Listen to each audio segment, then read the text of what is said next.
She had the pregnancy test in her coat pocket when she opened the front door. Her hands were still shaking. Not from fear, but from something close to joy, the fragile kind that hasn't been spoken aloud yet. Nora Callahan had rehearsed the moment a dozen times on the drive home. The way she'd say his name, the way he'd turn around, the way the whole terrifying, beautiful thing would land between them like light. She stepped inside. And she heard a woman laughing, low, comfortable, like someone who had laughed in that house before. Nora walked down the hall. The bedroom door was half open. Through the gap she saw Dominic, her husband, the man who ran half the organized crime operations on the eastern seaboard, the man who had kissed her forehead that morning, lying in their bed with his arm around a woman Nora had never seen before. The woman was wearing Nora's robe. The pregnancy test pressed against Nora's ribs through the fabric of her coat. She stood there for 4 full seconds, not frozen, just finishing the calculation, tallying everything she had missed, everything she had excused, every late night she had accepted without question. Then she turned around and walked back out the front door. She didn't slam it. That was the part she would think about for weeks. She closed it quietly, like she was the one who didn't belong there. If that were you, the person you trusted most made you feel like a stranger in your own home, what would you do? Before we go further, if this kind of story hits you somewhere real, please subscribe to our channel and follow Nora's journey all the way to the end. Hit like and drop a comment telling us what city or country you're watching from. I want to see how far this story travels. Now let's go back to the beginning, because what happens next will shake you to your core. The morning had started quietly enough. Nora had been awake since 5:30, which wasn't unusual. She had always been an early riser, even before the marriage, even before the money, even before she understood exactly what kind of man she had married. She made coffee in the kitchen while Dominic slept, and she sat at the island with both hands wrapped around the mug and watched the city come alive outside the window. They lived on the 14th floor of a building in the West Village, which Dominic had purchased outright 4 years ago. Nora had never asked where the money came from. That was the arrangement, unspoken but clear as glass. She didn't ask, and he provided. She had told herself in the early years that she could live inside that bargain. She had told herself that what she didn't know couldn't hurt her. She had been wrong about that. But she hadn't admitted it yet. Not fully, not in the daylight. The coffee was good. She had finally learned to calibrate it the way she liked. Strong enough to taste, light enough not to bite. After 18 months of experimenting with the machine Dominic had bought her as a first anniversary gift. He was like that. Generous with objects. Objects were easy for him. They didn't require presents. She had taken the pregnancy test the night before, alone in the bathroom with the door locked, sitting on the edge of the tub while the 2-minute timer ran out on her phone. When the result appeared, she had pressed both hands flat against her knees and breathed very carefully. She hadn't told Dominic yet. She wanted to do it right. Not in a rush, not half awake, not in passing. She wanted a moment. She had been waiting a long time for a moment. At 7:15, Dominic came into the kitchen in his undershirt and sweatpants, the version of himself he only showed her, and he poured his own coffee and stood at the window for a moment without speaking. He was 41. He had a jaw that still looked carved from something deliberate, and hands that were simultaneously elegant and capable of tremendous violence. And Nora had loved him so thoroughly and so stupidly that she sometimes hated herself for it. "You're up early," he said. "I'm always up early." He glanced over his shoulder. "You look like you're thinking." "I'm always thinking." He made a sound, not quite a laugh, and drank his coffee. Then his phone buzzed on the counter. He picked it up without looking at her, read something, and the easy morning version of himself was gone. Just like that. Replaced by the other version, contained, alert, already somewhere else. "I've got a meeting at 9, he said, "and probably another one in the evening. Don't wait up." Nora nodded. She had nodded to that sentence so many times that her neck had learned the angle automatically. He kissed her on the top of the head, a husband's kiss, the kind that had no weight behind it, and disappeared into the bedroom to get dressed. 20 minutes later, the front door closed. The apartment was hers again, which meant it was quiet, which meant she could hear herself think, which was sometimes a gift and sometimes a sentence. She put her hand flat against her stomach. "Not yet. Not yet," she would tell him tonight. She went to her standing appointment with her doctor at 10. Dr. Renata Voss had been Nora's physician for 3 years. She was small and precise and perpetually unimpressed, which Nora had always found comforting in a medical setting. You didn't want your doctor to be startled by things. The appointment was brief. Confirmation of what the test had already said. Estimated dates. Vitamins. A list of things to avoid and a longer list of things that were fine. Dr. Voss was clinical about it in the way Nora appreciated. Matter of fact, no performance, just information. You look pale, Dr. Voss said near the end. I'm processing, Nora said. Is the father in the picture? A strange question, Nora thought. They both knew she was married. Yes, she said. He's in the picture. Dr. Voss looked at her for a moment, the kind of look that wasn't quite a question but left room for one. Then she wrote the prescription and handed it over and said, "Call if anything changes," and that was that. Nora sat in her car for 11 minutes before starting it. She had a pregnancy test in one coat pocket, a prescription for prenatal vitamins in the other, and a husband she had not been able to reach emotionally in longer than she wanted to calculate. She drove home. She rehearsed the words the whole way. Dominic, I have something to tell you. I need you to be present for this one, just this one. She parked in the garage. She took the elevator up. She put her key in the lock. The apartment was supposed to be empty. Dominic had said 9 o'clock meeting. He had said evening after that. He had kissed the top of her head and been very clear about the schedule, which he always was. Not as a kindness, she understood now, but as a form of management. If she knew his schedule, she wouldn't call at the wrong time. If she knew his schedule, she wouldn't arrive unexpectedly.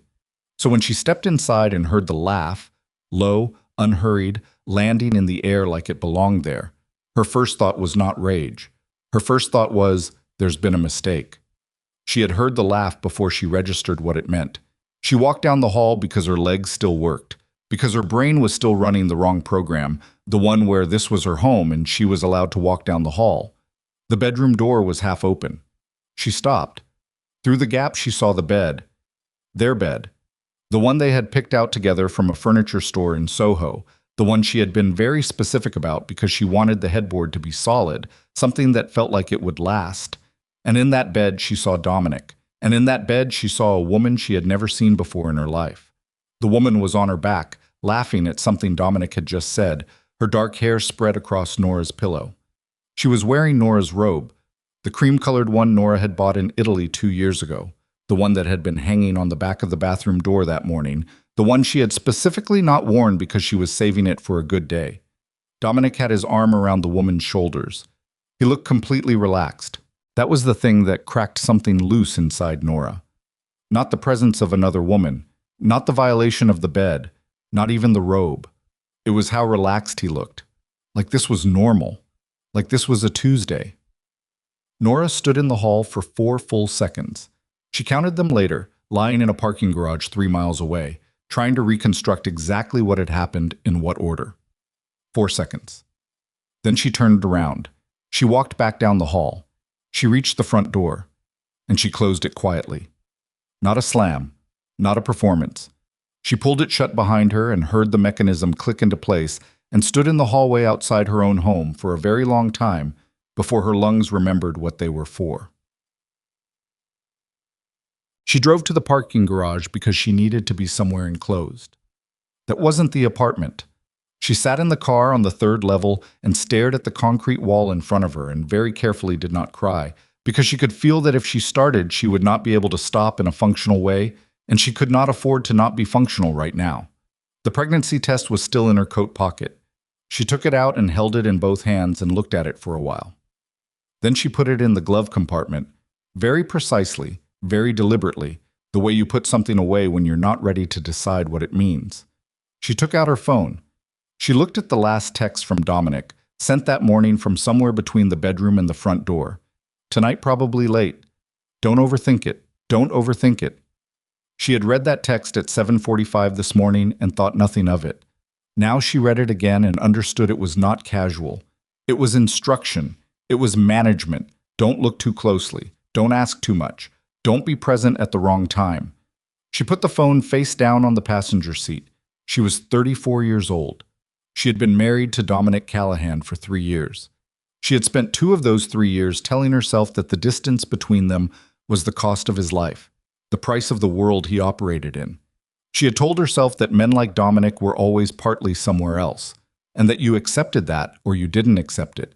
And she had accepted it because she loved him, and because she had actually genuinely believed, that underneath the management and the controlled generosity and the absent evenings, he loved her back. She sat in the parking garage for 47 minutes. Then she called the only person she could call. Her sister Carla answered on the second ring. "I'm in a parking garage," Nora said. "I need you to talk to me." A pause. Carla knew enough not to ask immediately. "Which one?" "The one on Bleecker, 3rd level. Are you okay physically?" "Yes." "Okay?" Another pause, the sound of Carla moving somewhere, closing a door. "Tell me what happened." Nora told her. She was precise about it. She did not editorialize. She described what she had seen in the order she had seen it, the way she might describe an accident scene to an insurance adjuster. The laugh, the hall, the door, the bed, the robe. When she finished, Carla was quiet for a long moment. "The robe," Carla finally said. "The Italian one. That's the one you said was too nice to wear on regular days." "Yes." "Okay," Carla said. "I'm getting in my car right now." "You don't have to." "Nora, I'm getting in my car." Nora sat with the phone against her ear and listened to her sister move through her apartment, grab her keys, say something short and explanatory to her husband, and pull the front door shut. The ambient sounds of Carla's life, which was ordinary and imperfect and full of the specific clutter of a marriage that was at least honest. "I have to tell you something else," Nora said. "Okay." "I found out this morning. I went to the doctor." Carla went quiet again, waiting.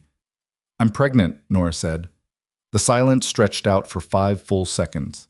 On another day, in another version of this moment, it would have been a different kind of silence, the kind that fills with warmth. Instead, it just hung there in the air of the parking garage, enormous and still. "Oh, Nora," Carla said. And Nora, who had been very carefully not crying for 47 minutes, finally stopped being careful. Carla arrived in 22 minutes, which meant she had driven too fast. She parked beside Nora's car, got out, opened the passenger door, and sat down without saying anything.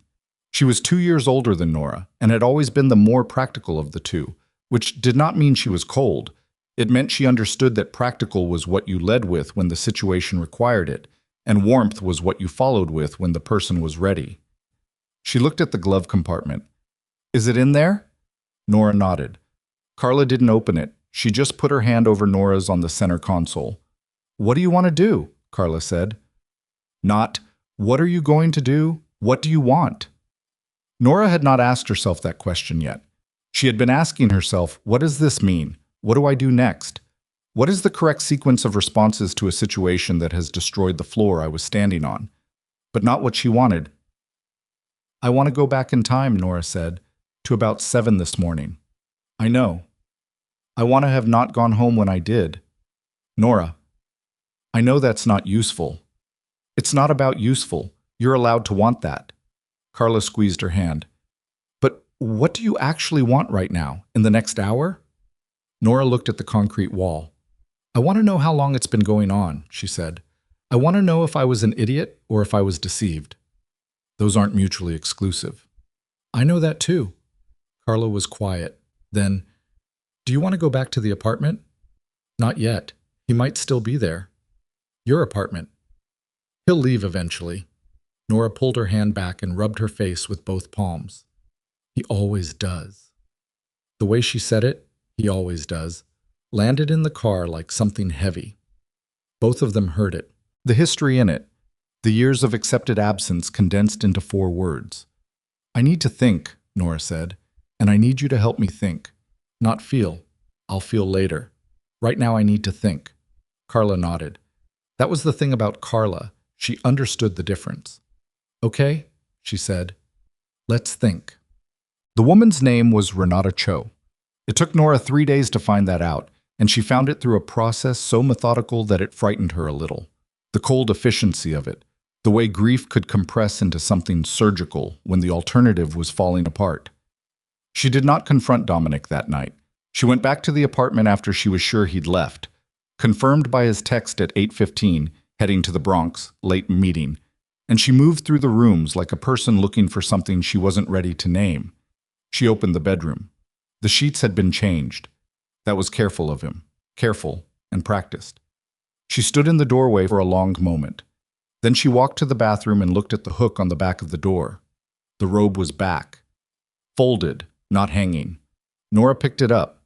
She brought it close to her face. She could smell something beneath the familiar scent of her own soap, something perfumed, foreign, the ghost of someone else's presence. She put the robe in the trash under the bathroom sink. Then she went to bed, on her side of it, and stared at the ceiling until she fell asleep. Dominic came in at 2:15. She heard him moving in the dark, heard him undress, felt the weight of him settling onto the mattress. He fell asleep within minutes. She lay there beside him and thought, "You have no idea that I know." That thought was both devastating and clarifying. For the first time in their marriage, she had information he didn't. And information, she was beginning to understand, was the only currency that mattered in the world Dominic actually inhabited. She spent the next 3 days building a picture. Carla helped. Carla's husband, Marcus, who was a tax attorney and therefore had a peculiar gift for following money, helped without knowing exactly why he was helping, because Carla was discreet. They found Renata Cho through a combination of digital tracing that Nora was not proud of, and one conversation with a woman named Sandra Fitch, who had worked in Dominic's outer organization for years, and who owed Nora a favor that Nora had been saving for something important. Renata Cho was 31. She worked in corporate finance. She had no apparent connection to Dominic's business operations. She lived in an apartment in Murray Hill, which Dominic appeared to visit with some regularity, based on what Sandra was able to confirm without confirming directly. She was not the first. That was the part that arrived last and landed hardest. Sandra had not volunteered the information. Nora had asked, very precisely, "Is this new?" And Sandra had said, after a pause that told Nora the answer before Sandra opened her mouth, "I'm sorry, no." Nora had thanked her. She had meant it. She put the phone down and sat with the knowledge for a long time. Not the specific facts, but the texture of it, the way it recontextualized everything she thought she had understood about the last 3 years. Every late night she had accepted, every explanation she had not examined, every time she had told herself this was the cost of who he was. She had not been accepting the cost of who he was. She had been accepting the cost of who she was choosing to be. A person who looked away because looking was too dangerous. She was done looking away. The confrontation happened on a Thursday evening. Nora chose the time deliberately. She had learned, watching Dominic, studying him the way you study a system you're trying to understand, that he was most contained between 7 and 9 in the evening. Early enough that he hadn't had a drink yet, late enough that the day's business was settled. He was not manageable at those hours exactly, but he was most himself. Not the performance version, not the operational version, just the man. She had made dinner, which was not unusual. She had set the table, which was not unusual. When he came in at 7:20, she was already sitting down. He glanced at the table, then at her. "You cooked," he said. "Sit down, Dominic." Something shifted in his face. A small thing. If she hadn't been watching for it, she might have missed it.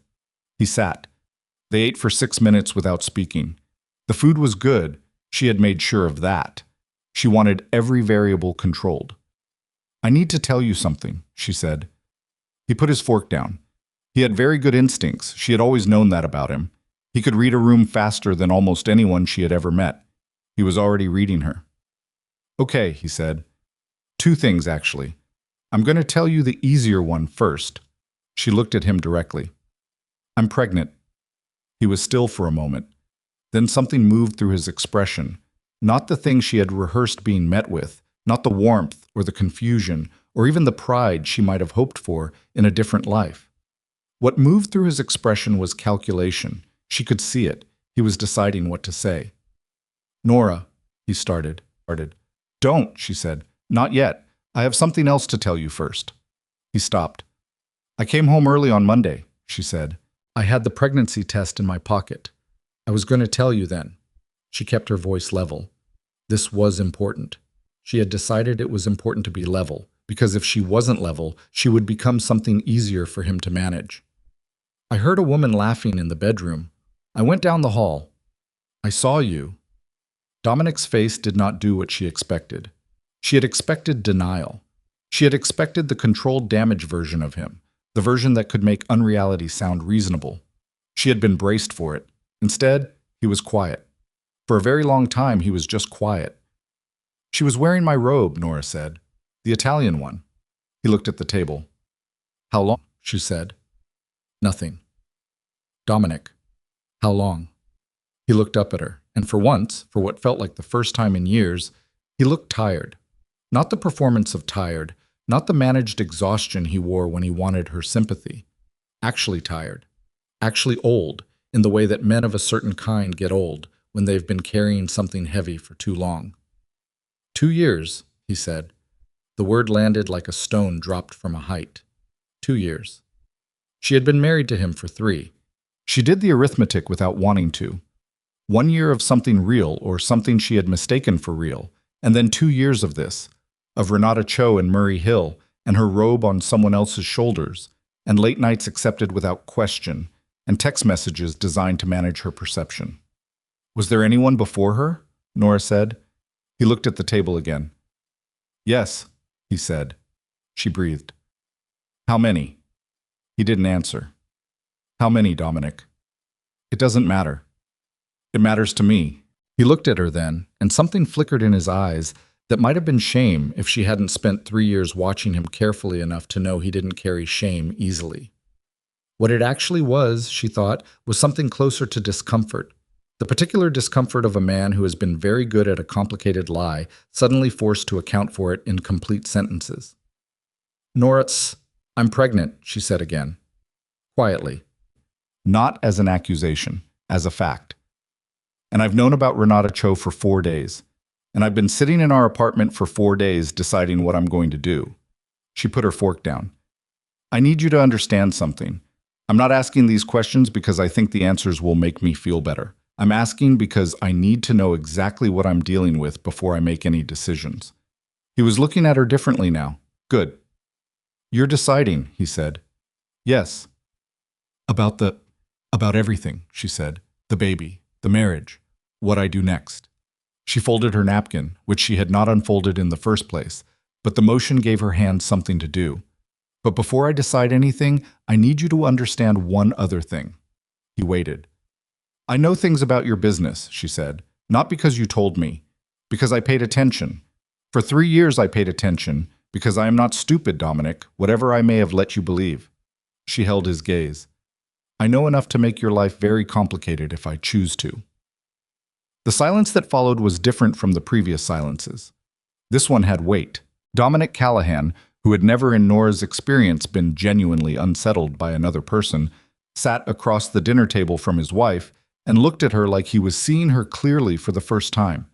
I'm not threatening you, she said. I'm telling you the truth, which is what I always did, which is what you never did for me. He said her name. Don't, she said. I'm talking, and I need you to listen. And for the first time in 3 years of marriage, Dominic Callahan listened. What Nora knew was more than Dominic had realized, and less than she needed. That was the position she was in, and she understood it clearly, which was the only advantage she had.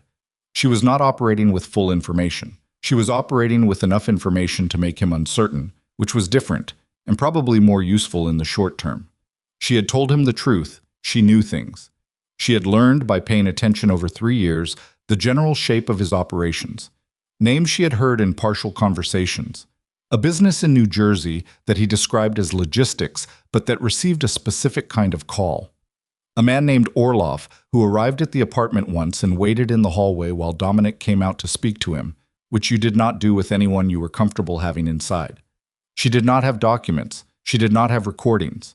What she had was the accumulated residue of 3 years of proximity to a man who believed she wasn't paying attention. She had never told him that she was. After dinner, Dominic sat in the living room without turning on the television, which was unusual for him. He had poured himself a drink and was not drinking it. Nora sat in the armchair across from him with her hands in her lap. Tell me about the baby, he said. What you're thinking. I haven't decided yet. He absorbed that. It's mine, he said. Yes. Are you going to? I told you, I haven't decided anything yet. She looked at him. That's actually true, Dominic. Not a position, not a negotiation. I genuinely don't know what I'm going to do, and I'm not going to decide under pressure, and I'm not going to decide tonight. He nodded slowly. Where do we stand? He said. I don't know that either. Are you leaving? She thought about the parking garage, the concrete wall, Carla's hand on hers, the 47 minutes of sitting with a thing that had no solution yet. I don't know, she said. I know you think you can manage this. You're very good at managing things. She said it without cruelty, which was harder than cruelty would have been. But I need you to understand that I am not something you can manage right now. I'm a person who has been living beside a lie for at least 2 years, and possibly longer, and I have a child growing inside me, and the only thing I know for certain is that I'm going to do right by that child no matter what else happens. He looked at his drink. I never wanted to hurt you, he said. I know. That's not an excuse. No, it's not. She stood. But it's also not what I need from you tonight. What I need from you tonight is to understand that I'm not going anywhere until I've figured out what I need. And while I'm figuring that out, you're going to be very honest with me about everything I ask. He looked up at her. Can you do that? She said. A long pause. I'll try, he said. Nora looked at him, at the man she had loved and been deceived by, and underestimated and been underestimated by. And she felt something settle inside her. Not peace, not forgiveness, something more like the absence of confusion. She knew what she was dealing with now. The next step was figuring out what to do about it. She went to the bedroom. She lay down on her side of the bed. She put one hand flat against her stomach. I don't know what's coming, she thought, but I'm going to be ready for it.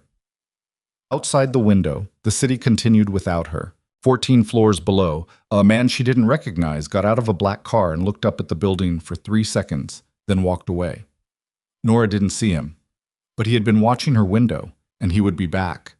Nora did not sleep well, and she had known she wouldn't. She lay on her side of the bed and listened to Dominic breathe, the slow, even rhythm of a man who had apparently made his confession and then filed it away, the way he filed everything, into whatever internal system allowed him to continue functioning. She had always found that quality both impressive and terrifying. The ability to compartmentalize so completely that sleep was still possible after a conversation like the one they'd just had. She lay there and thought about the man in the street. It was a small thing, probably nothing. A man getting out of a car and looking up at a building was not, in itself, remarkable in Manhattan. People looked up at buildings constantly. It was a city of people craning their necks. But something had caught at her, some instinct she couldn't fully articulate. And now, at 2 a.m. with Dominic breathing beside her, she kept returning to it. The stillness of the man, the deliberateness of it. 3 seconds of looking and then gone, which was the opposite of casual. She turned it over until exhaustion won. When she woke at 5:40, Dominic was already up. She found him in the kitchen, dressed, standing at the window with his phone in his hand. He wasn't looking at the phone. He was looking at the street below, and something in the set of his shoulders was not the usual early morning tension of a man organizing his day. "You're up early?" she said. He turned. The expression he brought back to his face was controlled, but she had 3 years of reading him. "Things to handle," he said. "Things. Business things, Nora." She poured coffee. She did not look at him while she poured it. "Is there something I should know about?" A pause that was half a second too long. "No," he said. She drank her coffee. She looked at the street below. The black car was gone. That meant nothing.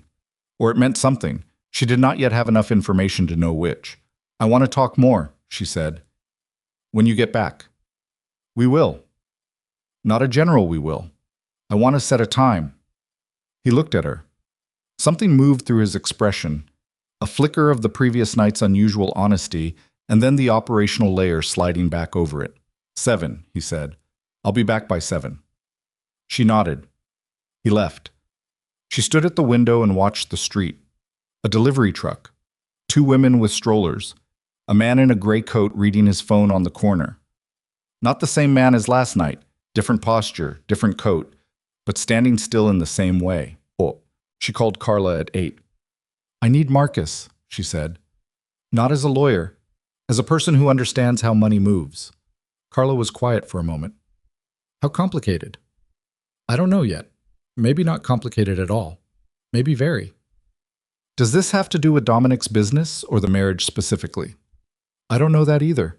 Nora moved away from the window. There was a man outside last night, looking at the building, and another one this morning. Silence. Nora. I know. If his business is... I know, Carla. That's why I'm calling. She sat down at the kitchen table. I spent 3 years not looking too hard at what he does. That decision may have been very stupid. Or it may have been self-preservation. Those aren't different things right now. She heard Carla exhale. The specific exhale of someone reorganizing their response to a situation that has become significantly more serious than it was 10 seconds ago. I'll talk to Marcus, Carla said. Come for dinner tonight, 8 o'clock. Dominic wants to talk at 7. Then come after. Nora said she would. She put the phone down and sat with her coffee and thought about what she actually knew versus what she suspected, and tried to build a clean line between those two categories. What she knew, her husband had been having affairs for the majority of their marriage. The most recent, and possibly ongoing, was a woman named Renata Cho. He had admitted this without being forced to, which suggested either genuine remorse or a calculation that partial honesty was safer than being caught in a complete lie. What she suspected, his business involved people who stood outside her building and watched her window, which meant she was, in some way she didn't yet understand, a variable in something larger than a divorce. What she did not know, whether the watching was Dominic's doing or someone else's. That distinction mattered enormously. If Dominic was having her watched, managing her even now, even while pretending to be honest, that was one kind of danger. If someone outside Dominic's circle was watching, that was another kind entirely. She needed more information, and she needed to get it without anyone knowing she was looking. What? His name was Victor Orlov, and she had seen him exactly once, 3 months ago, in the hallway outside this apartment, when Dominic had gone out to speak to him rather than bringing him inside. She had not asked about it at the time. She had filed the name away the way she had filed 100 other names, into the mental folder she had labeled things to know, but not examine. She took that folder out now. Orlov. She had heard the name 2 other times after the hallway encounter. Once in a phone call Dominic took in the kitchen while she was in the next room. Once in a conversation Dominic had ended abruptly when she walked in.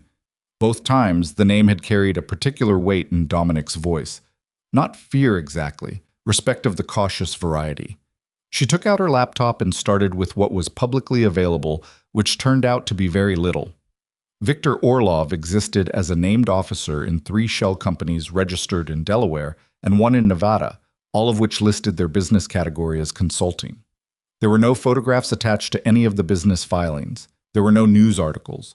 There was nothing that looked like a personal presence anywhere. That absence was, itself, a kind of information. She wrote down the company names. She would give them to Marcus tonight and let him find the shape of what they were connected to. Her phone rang. Unknown number. She looked at it for 2 rings, then answered. Mrs. Callahan, said a voice she didn't recognize. Male, deliberate, careful with the syllables. My name is Agent Daniel Park. I'm with the Federal Bureau of Investigation. I'd like to speak with you at your earliest convenience. The kitchen was very quiet. About what? She said. About your husband, Agent Park said, and about some concerns we have regarding your safety. Her hand was very still on the phone. How did you get this number? She said. We've been aware of your husband's activities for some time. We understand this may be unexpected. We'd prefer to speak in person. I'd prefer, she said carefully, to speak to an attorney first. A pause. That's absolutely your right. We just ask that you not mention this call to your husband before we speak. She thought about the men in the street. She thought about the 3 seconds of looking and then gone. Can you tell me, she said, whether you have someone watching this building? Another pause, slightly longer. Yes, Agent Park said. She breathed. I'll call you back, she said. She hung up. She sat at the kitchen table for a long time. The Federal Bureau of Investigation. She turned the phrase over the way you turn a stone over to look at what's under it. She had known, on some level, that she had never let surface into conscious thought. that Dominic's business was the kind of business that attracted that kind of attention. She had known and not known simultaneously, the way you can know a thing and still be genuinely shocked when it arrives in your kitchen via phone call. The baby was 11 weeks old inside her body. She pressed her palm flat against her stomach. I'm working on it, she thought. Not to the baby exactly, more to herself. I'm working on it.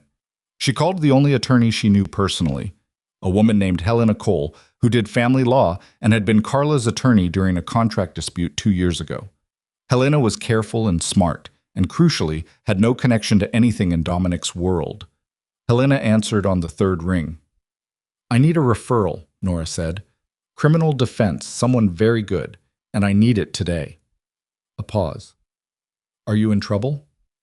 I don't think so, but someone in my life might be, and I need to understand what that means for me.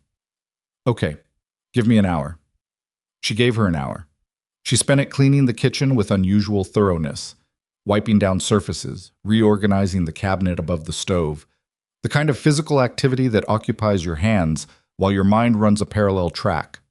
She was halfway through the second shelf when her phone buzzed, a text from a number she didn't have saved. You should know Renata Cho moved out of her apartment yesterday. She's gone.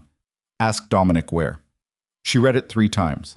Then she put the phone face down on the counter and finished cleaning the cabinet. Dominic came home at 6:49, which was earlier than 7, which she noted. He came in looking like a man who had spent the day being very controlled and was beginning to wear it. His jacket was exactly right, his shirt exactly right, and his face had the specific set of someone who had been managing something difficult for several hours and was now required to manage something additional. You're early, she said. I said I'd be back. You said 7. He took off his jacket, didn't answer. She was standing at the island. She had made tea she wasn't drinking. She had arranged herself so that she was facing the room and not cornered, which was something she had started doing unconsciously and then noticed she was doing. Tell me about Renata Cho, she said. He turned from the closet. You mean beyond what we already talked about? She moved out of her apartment yesterday, Nora said. I'd like to know where she went. He was very still. How do you know that? Someone told me. Who? I don't know. It was an anonymous text. She watched his face. But you knew already. You knew before I said it. He turned back to the closet, hung the jacket. She could see the deliberateness of the motion, something to do with his hands while he decided what to give her. She needed to relocate, he said. Why? It's complicated. Dominic. Her voice was level. She had practiced level. I have more going on right now than most people manage in a decade. I am pregnant. I have been deceived by my husband for 2 years. I have federal agents asking to speak with me. She let that land. I need you to stop calling things complicated and tell me what is actually happening. He turned. The look on his face when she said federal agents was not the look of a man hearing something new. It was the look of a man hearing something he had been dreading. They contacted you, he said, this morning. He put both hands flat on the kitchen counter and looked at the surface between them. The breath he took was slow and visible. How long? She said. A while. How long is a while? 18 months, maybe. They've been building something. He didn't look up. I didn't want you involved. I am involved. I live here. My name is on our joint accounts. I am carrying your child. She kept her voice even with effort. Not wanting me involved is not the same as me not being involved, Dominic. That's a distinction I need you to understand. He looked up at her then. For a moment she saw something she hadn't seen on his face in a very long time. Maybe ever. Not calculation, not management, just a man standing in a kitchen at the edge of something he couldn't control, looking at his wife. Renata is in a safe house, he said. Your safe house or theirs? His jaw tightened. Mine, he said. Why does your girlfriend need a safe house? Because someone found out about her, he said. Someone outside my organization. Nora let that sentence sit in the air between them. What does that mean, outside your organization? It means... He stopped, restarted. There are people I do business with who have different ways of managing problems than I do. Someone learned about Renata. It was used as leverage. Leverage for what? He didn't answer. Dominic. For me to do something I didn't want to do. The kitchen was very quiet. And did you do it? She said. He looked at her for a long moment. Not yet, he said. She heard the not yet the way you hear a sound you weren't expecting, fully, with your whole body. What are they asking you to do? She said. I can't tell you that. You absolutely cannot tell me that you can't tell me that and expect me to continue standing here, she said. Her voice had something in it now that she hadn't put there deliberately, something that had been building for 4 days and was beginning to press against the controlled surface of her. I have federal agents on my phone. I have anonymous texts. I have a woman in your safe house. I have a baby growing in my body. And you are standing in my kitchen telling me you cannot tell me something. Nora, no. She stepped back from the island, put physical distance between them, which helped. You don't get to say my name like that right now, like it's a de-escalation tactic. I know what that sounds like from you. He closed his mouth. Good. I'm going to Carla's tonight, she said. I'm going to talk to people who have no reason to manage what I know. And tomorrow morning, I'm going to call Agent Park back, and I'm going to find out what the FBI wants from me and what it means for this child. She picked up her bag from the chair. When I come back tomorrow, I need you to have decided how honest you're actually going to be with me. Not mostly honest. Not honest about the things that are easy. Actually honest. If you talk to the FBI, he started. I'm not making choices based on what's convenient for you anymore, she said. That's over. I should have stopped a long time ago. She walked to the door. Nora, not a de-escalation this time, something rougher. There are things in motion right now that are dangerous. Not for me, for you. I need you to understand that. She stopped. Her hand was on the doorknob. Are you trying to scare me into staying? She said, without turning. No, I'm trying to tell you the truth. Then tell me who is watching this building. A pause. 2 different groups, he said. The FBI. And the people who took Renata. The doorknob was cold under her hand. They're watching me, she said. Not just the building. Yes. Because of my connection to you. Yes. She stood there for a moment. Then I need to be somewhere other than this apartment, she said. Which is what I'm doing. She opened the door. She was 4 steps into the hallway when he said quietly from inside the apartment, I didn't want you to know any of this. That's the truth, Nora. It was never that I didn't care. I just didn't want this anywhere near you. She did not turn around. You should have thought about that, she said, before you brought it home. She walked to the elevator. Her hands were steady. Her stomach was not. Marcus was a quiet man who became less quiet when you gave him a financial problem to look at, which Nora had always found reassuring. She sat at Carla's kitchen table and watched him work through the company names she'd brought, Orlov's Consulting Shells, and he moved through the documents with the focused, slightly hunched posture of someone reading something in a language they know well.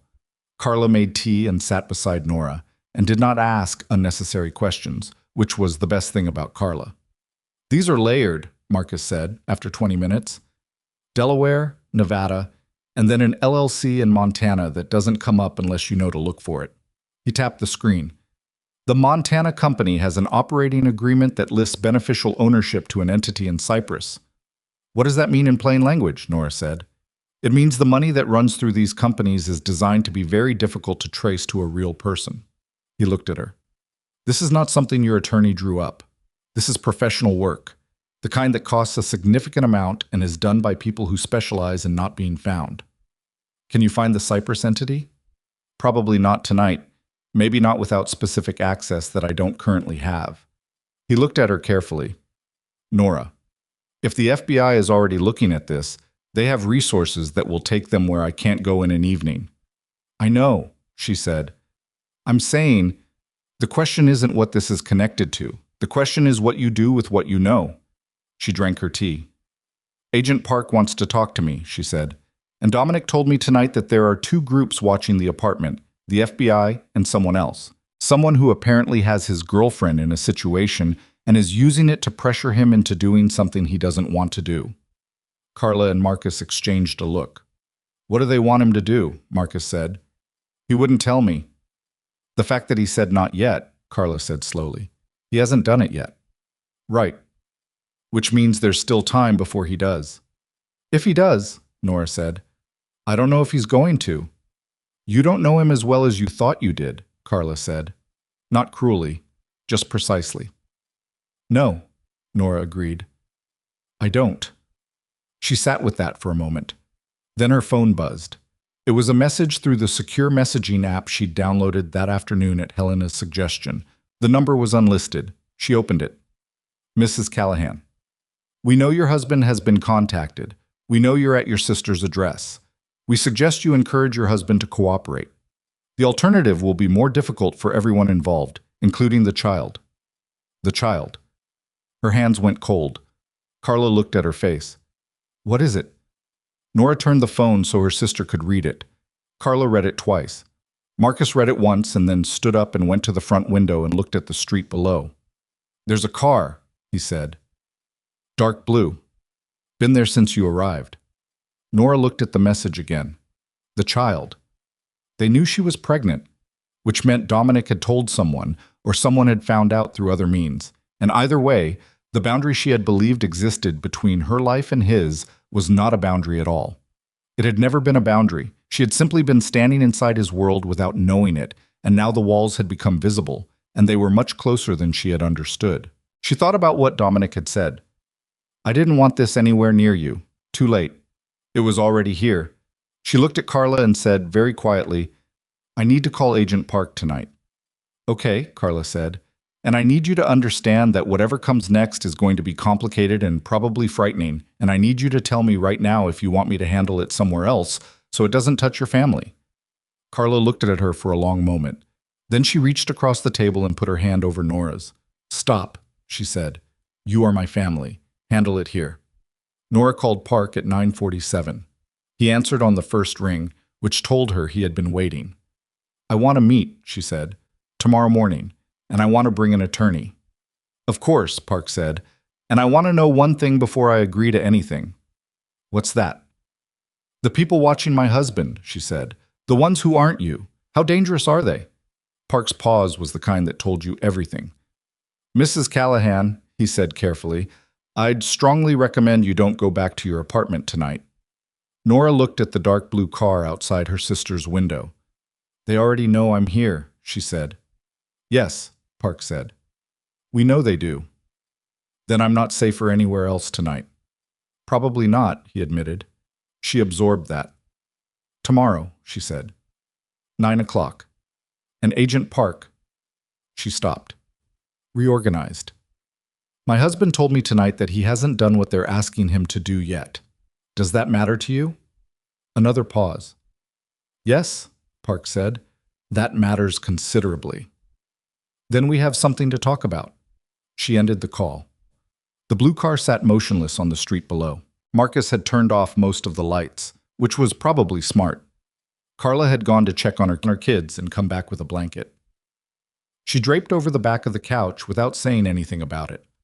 Nora sat at the table with her phone and her tea, and the knowledge that her husband was sitting in an apartment being watched from two directions, carrying something he hadn't told her the shape of, and that she was now, whether she had chosen it or not, part of a situation that the FBI considered dangerous enough to suggest she not go home. She thought about the pregnancy test in the glove compartment. She thought about the note she had been rehearsing on the drive home 4 days ago. Dominic, I have something to tell you. I need you to be present for this one, just this one. The moment she had wanted to create was gone now. The version of the conversation she had rehearsed had no home to land in. But there was still a child, and there was still a decision to make, and there was still tomorrow, which would begin with a meeting that would make certain things irreversible, things that could not be taken back once they were set in motion, things that would alter what Dominic could do and what Nora could protect herself from, and what kind of world their child would enter. She sat with the weight of that until the city outside went quiet, and then her phone lit up one more time. A text from Dominic's number. 4 words. They're coming tonight. Run. 4 words. They're coming tonight. Run. Nora read the text twice. Then she looked up at Marcus, who was still at the window, and said, We need to move. Now. Marcus turned from the glass. What? Dominic just texted. He said they're coming tonight. She was already standing, already picking up her coat from the back of the chair. The car outside, and is it still there? Marcus looked. Yes. Is it the same one as before? He looked more carefully. I think so. Same plate position. Then we have a window. She was thinking fast, which was not the same as thinking clearly, but it would have to do. If it's the same car, it means they haven't moved yet. They're watching, not moving. There's a difference. Carla came in from the hallway, blanket still in her hands. She read the room in 1 second. What happened? Get the kids, Nora said. Not to leave. Just get them into one room. Lock that door. Carla, please. Carla went. Nora pulled on her coat and called Park. He answered in half a ring. She didn't let him speak first. Dominic just warned me, she said. He said they're coming tonight.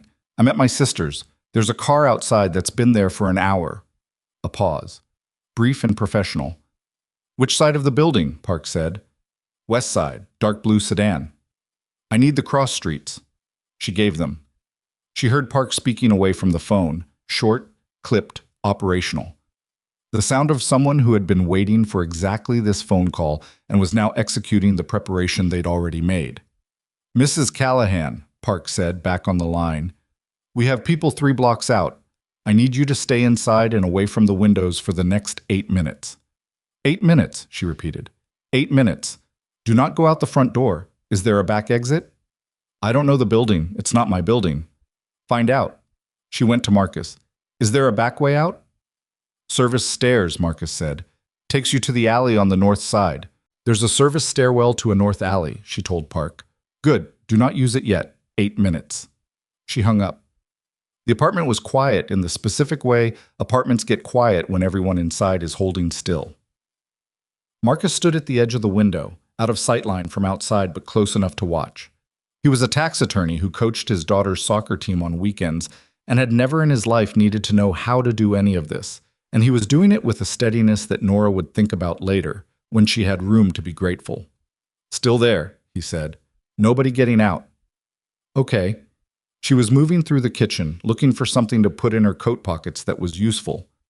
Her phone, her wallet. The attorney's card Helena had given her.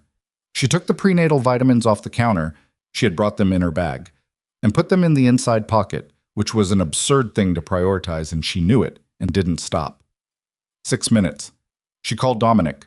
It rang 4 times and went to voicemail. She called again. This time he picked up on the second ring, and the sound behind him was wrong. Not the apartment, not the street, something with an echo to it, like a garage or a stairwell. Where are you? She said. Not at the apartment. His voice was low. Are you moving? In 6 minutes. Park has people coming. Good. A pause. The echo shifted. He was moving. I shouldn't have waited this long to tell you. We can debrief later. Who's coming? Men who work for a person named Vaskin. Anton Vaskin. He said the name like he'd been carrying it for a while and was relieved to put it down somewhere. He runs imports out of the port in Newark. I've been doing business with him for 4 years. He found out about Renata and he's been using her to push me towards something I don't want to do. What does he want? A pause. He wants me to let a specific shipment move through a port contact I have without flagging it. It's not product I handle. It's not drugs. It's... He stopped. It's worse than drugs, Nora. She stood very still in Carla's kitchen. How much worse? She said. The kind of worse that you can't unknow if I tell you. Tell me anyway, he told her. She pressed her hand flat against the counter and breathed through it. And you haven't agreed, she said. No. But you haven't refused. A pause that was its own answer. I've been stalling, he said, buying time. Vaskin doesn't know I've been talking to you. He thinks I'm managing a domestic situation. He doesn't know about the FBI. He knows about the baby. Silence. How do you know that? Dominic said. He sent me a message. At Carla's. He referenced the child. She watched Marcus at the window. He's had someone on me for longer than tonight. Dominic said something that wasn't a word, a sound from somewhere below language. The car outside is his? She said. Probably. I don't know his full surveillance setup. 2 minutes, Marcus said from the window. I have to go, she said. Don't come to Carla's. Don't come to wherever Park takes me until you've told Park everything. Everything, Dominic. Whatever deal you think you're protecting, it's already broken. A pause. I know, he said. Say it like you mean it. Nora. His voice cracked on the single syllable tot, not dramatically, just at one edge, the way something cracks when it's been under pressure long enough. I know, I'll call Park. She hung up. Marcus said, Car's still there, but I see headlights at the east corner. Park's people.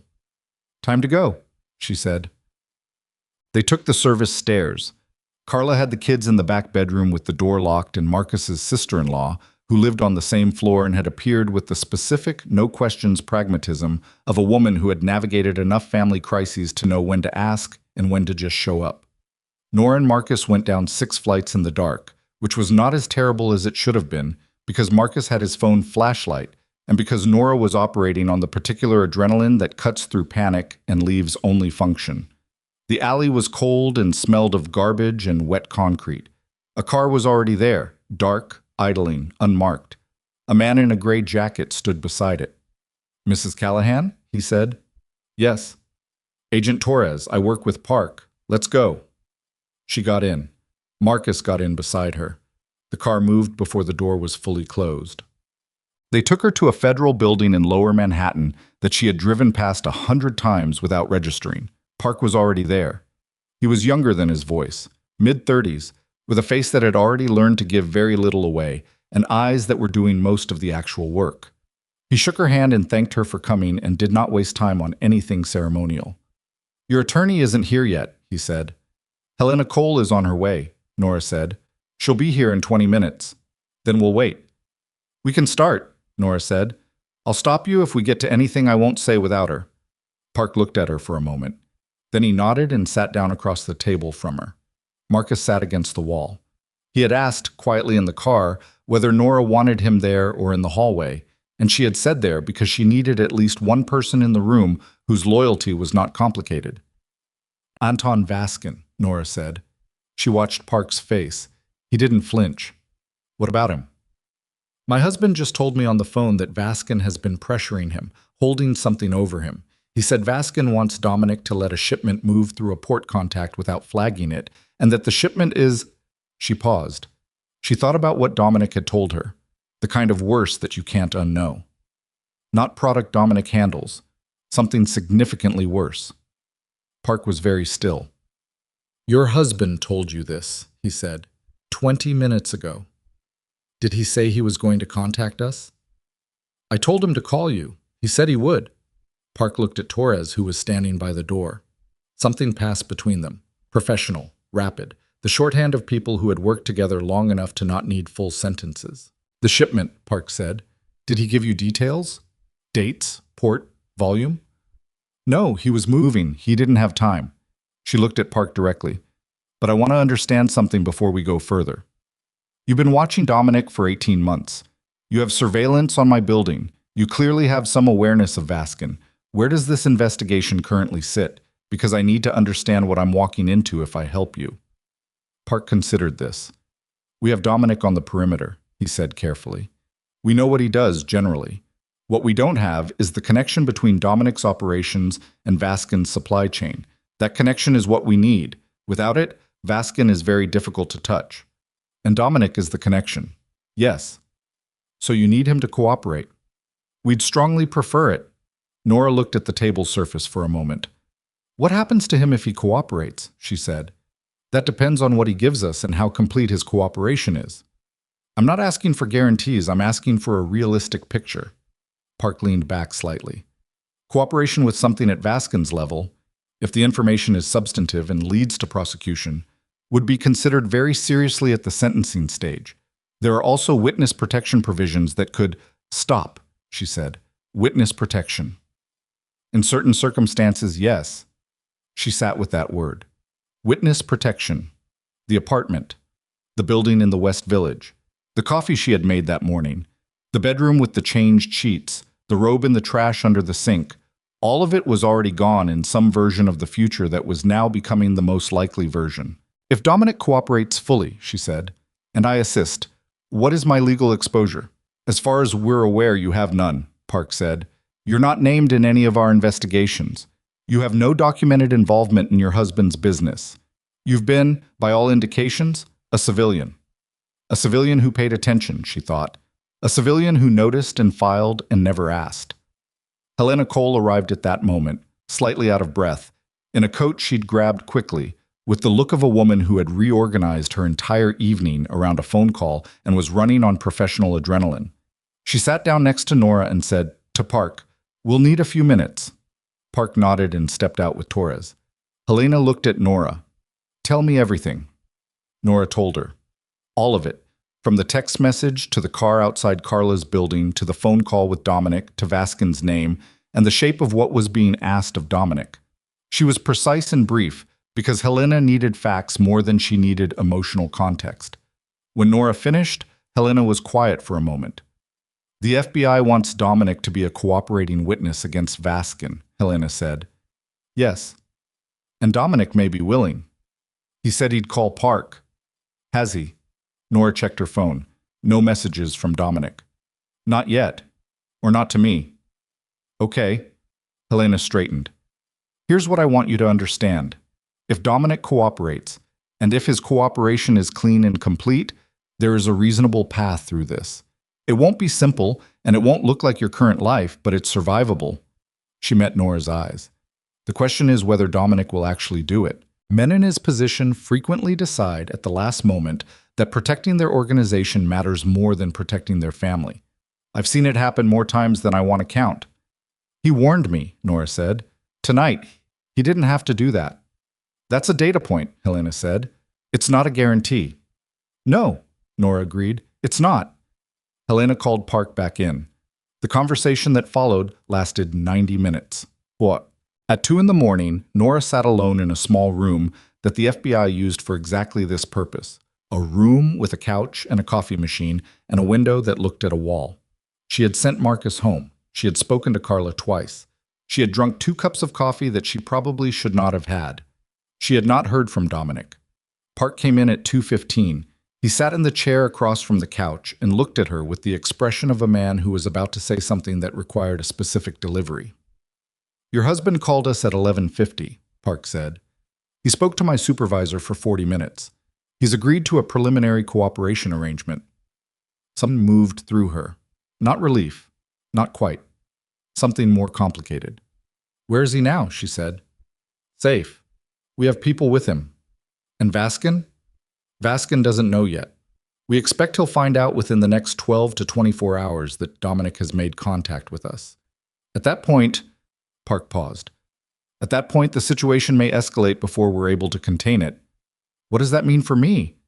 "We'd like to move you and your sister's family to a temporary secured location. Tonight, ideally. Before morning." She looked at the wall.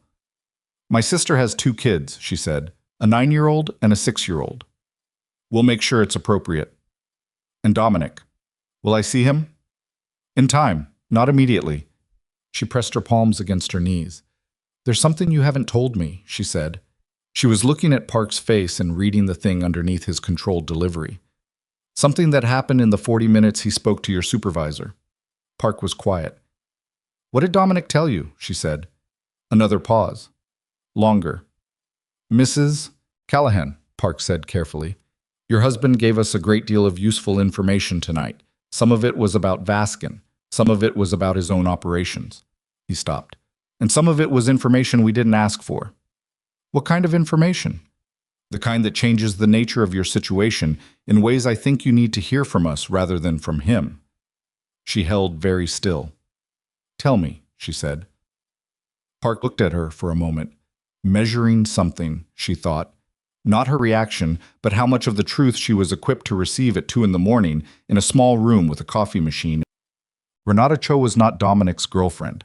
She had never been his girlfriend. She was an informant. She had been working with the FBI for 11 months, placed inside Dominic's peripheral circle to develop intelligence on Vaskin's supply chain. Because Vaskin was careful enough that direct surveillance yielded almost nothing, and because the people closest to Dominic were the closest available access point to Vaskin's operation. The affair was a cover story that Dominic had agreed to, that Dominic had actively maintained, that Dominic had allowed Nora to discover, including the robe, including the changed sheets, including the timing of his own absence from the apartment. All of it calibrated, all of it arranged. Nora sat very still for a long moment. He knew, she said. He knew I would find out. It appears the discovery was managed, Park said. Yes. He wanted me to find out, she said. He needed me to believe there was an affair so that my reaction, leaving, talking to people, showing distress, would look natural, to Vaskin's surveillance, to anyone watching. Park said nothing. I was, she said, a piece of his cover. The coffee machine hummed in the corner. Somewhere outside, a siren passed and faded. Nora stood up. She walked to the window that looked at the wall and stood there with her back to Park and both hands pressed flat against the cool glass. The pregnancy was real. She was certain of that. Dominic could not have staged her body. The test was real. The doctor was real. The 11 weeks were real. But everything she had built around it, the confrontation, the decision to fight, the careful, methodical fury she had constructed out of what she had believed was a genuine betrayal, all of it had been built on a stage. The women before Renata, she said, without turning.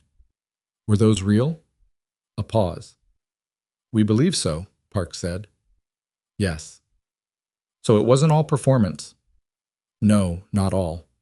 She stood at the window. The affairs before Renata had been real. Dominic had genuinely, actually, been unfaithful for portions of their marriage. That was true. But Renata, the one she had seen, the one she had found, the one that had become the centerpiece of her understanding of what had been done to her, Renata was an FBI asset. The thing that had finally broken her open had been manufactured. Not entirely. Not the background of infidelity, but the trigger. The specific morning she had walked in, the specific woman, the specific robe, that had been a setup. Why the robe, she said. I'm sorry? The robe. She turned around. Her voice was level. She was functioning on something below emotion now. Some basement level of herself that was purely operational, purely forward-moving, because emotion was not available to her right now in any form she could afford. The Italian one. Why would he specifically choose that detail? Park looked at her for a moment. I don't know, he said. I do, she said. Because he knew I'd take it. He knew I'd throw it away or destroy it, because that's what I would do. Remove the contaminated thing. And when I threw it away, I stopped being a person who was holding on to something and became a person who was letting go. And a person who is letting go looks a specific way to the people watching. It looks like a marriage actually ending. She looked at Park. He was staging a divorce, for Vaskin's benefit. Because a man in a failing marriage is more useful to Vaskin than a man with a stable family. Because a man in a failing marriage is more vulnerable, more likely to make desperate choices. Park was looking at her with something that was not quite admiration but was adjacent to it. That's a sophisticated read, he said. I spent 3 years paying attention to a very complicated man, she said. I got that for free. She sat back down. She put her hands in her lap. Here is what I need to understand, she said. Right now, tonight. Is my husband cooperating with you because he genuinely wants out of what he's in? Or is this another layer of management? Park considered his answer. 11 months ago, he said, your husband was approached by an asset we had placed in his circle. His initial response was to identify the asset and report it to his organization. Nora went cold. He burned her, she said. No, Park said. He identified her and then sat on the information. He didn't report it. He maintained the relationship, and then, over the following weeks, he began voluntarily feeding her information. Information about Vaskin. Not about his own operation, about Vaskin's. He was already cooperating, Nora said, in a preliminary, informal, and completely unofficial way. Yes. Park leaned forward slightly. He never came to us directly. He never asked for a deal. He just started giving her things. And when she asked him why, he told her it was because Vaskin had started asking for things that he wasn't willing to provide, and that he had a wife, and that he was trying to find a way out that didn't kill everyone around him first. The room was very quiet. Nora sat with this for a long time. She thought about the morning in the kitchen at 5:30, both hands around the coffee mug, the city coming alive outside the window, Dominic at the window, looking down, before he turned and became the operational version of himself and kissed the top of her head and left. What had he been looking at? What had he been thinking about in those seconds before he turned? The baby, she said. Does he know? You told him at dinner. We were listening. I know you were listening. Does it change anything for him? Operationally. Park thought about this. It may have accelerated his decision to come in fully tonight. The message Vaskin sent you, the one referencing the child, we believe that message is what pushed him to call us. He had been managing a very careful balance. When Vaskin reached across that line, the balance broke. Nora looked at the table surface. She thought about 4 days ago, the parking garage, the concrete wall. I don't know what's coming, but I'm going to be ready for it. She had been ready for a betrayal. She had been ready for a corrupt husband, for an affair, for the legal machinery of a divorce. She had built herself, over 4 days, into a woman who could manage those things. She was not ready for this. She was not ready for the possibility that the betrayal was real and also not what she thought. That her husband was both genuinely unfaithful and genuinely trying to protect her. That the thing she had been most furious about had been a construction, and underneath the construction was something more complicated and more dangerous and in some terrible way, more honest. Her phone buzzed. She looked at it. A text from an unknown number. Not a message app this time, a regular text. 2 words. I'm sorry. She looked at the number. She didn't recognize it. She looked at Park. Is that him? She said. Park had his own phone out. He looked at it, then at her. Yes, he said. She looked at the 2 words on her screen. She thought about the 11 drafts it probably took to get to 2 words. She thought about the robe she had put in the trash under the sink. She thought about the baby, 11 weeks, real. She put the phone face down on the table. I need to sleep, she said. And then tomorrow, when I've had 4 hours and something that passes for breakfast, I'm going to sit down with you and my attorney, and I'm going to decide whether I help you. Not whether my husband helps you, whether I do. Because what I know, what I've been watching and filing away for 3 years, is mine, not his, and I will make the decision about what to do with it myself. Park looked at her for a long moment. Okay, he said. I also need to know, she said, what Vaskin does when he finds out Dominic has turned. Not the diplomatic version, the realistic one. Park was quiet. He moves fast, Park said, and he doesn't leave loose ends. Am I a loose end? Park held her gaze. Right now, he said, you're the most important person in this case, which means we're not going to let you become one. She absorbed that. But Dominic, she said. Park didn't answer. She understood. Dominic had made his choice. The protection the FBI could offer him was real, but it was not absolute, and Vaskin was a man who had spent a career making things happen that were supposed to be impossible. And Dominic knew that. He had known it when he told her to run. He had known it when he called Park. He had known it when he sent 2 words from a number she didn't have saved. She pressed both hands flat against the table. The baby was real. The danger was real. The husband she thought she had known was a man she was only now beginning to see clearly, which meant she had to make every decision from here forward based on incomplete information about a person she had already been underestimating for 3 years. That was the position she was in. And there was no version of what came next that let her stay the person she had been 4 days ago, standing in a parking garage, pressing her palm against her stomach and telling herself she would figure it out. She had to become someone who could actually survive what was coming.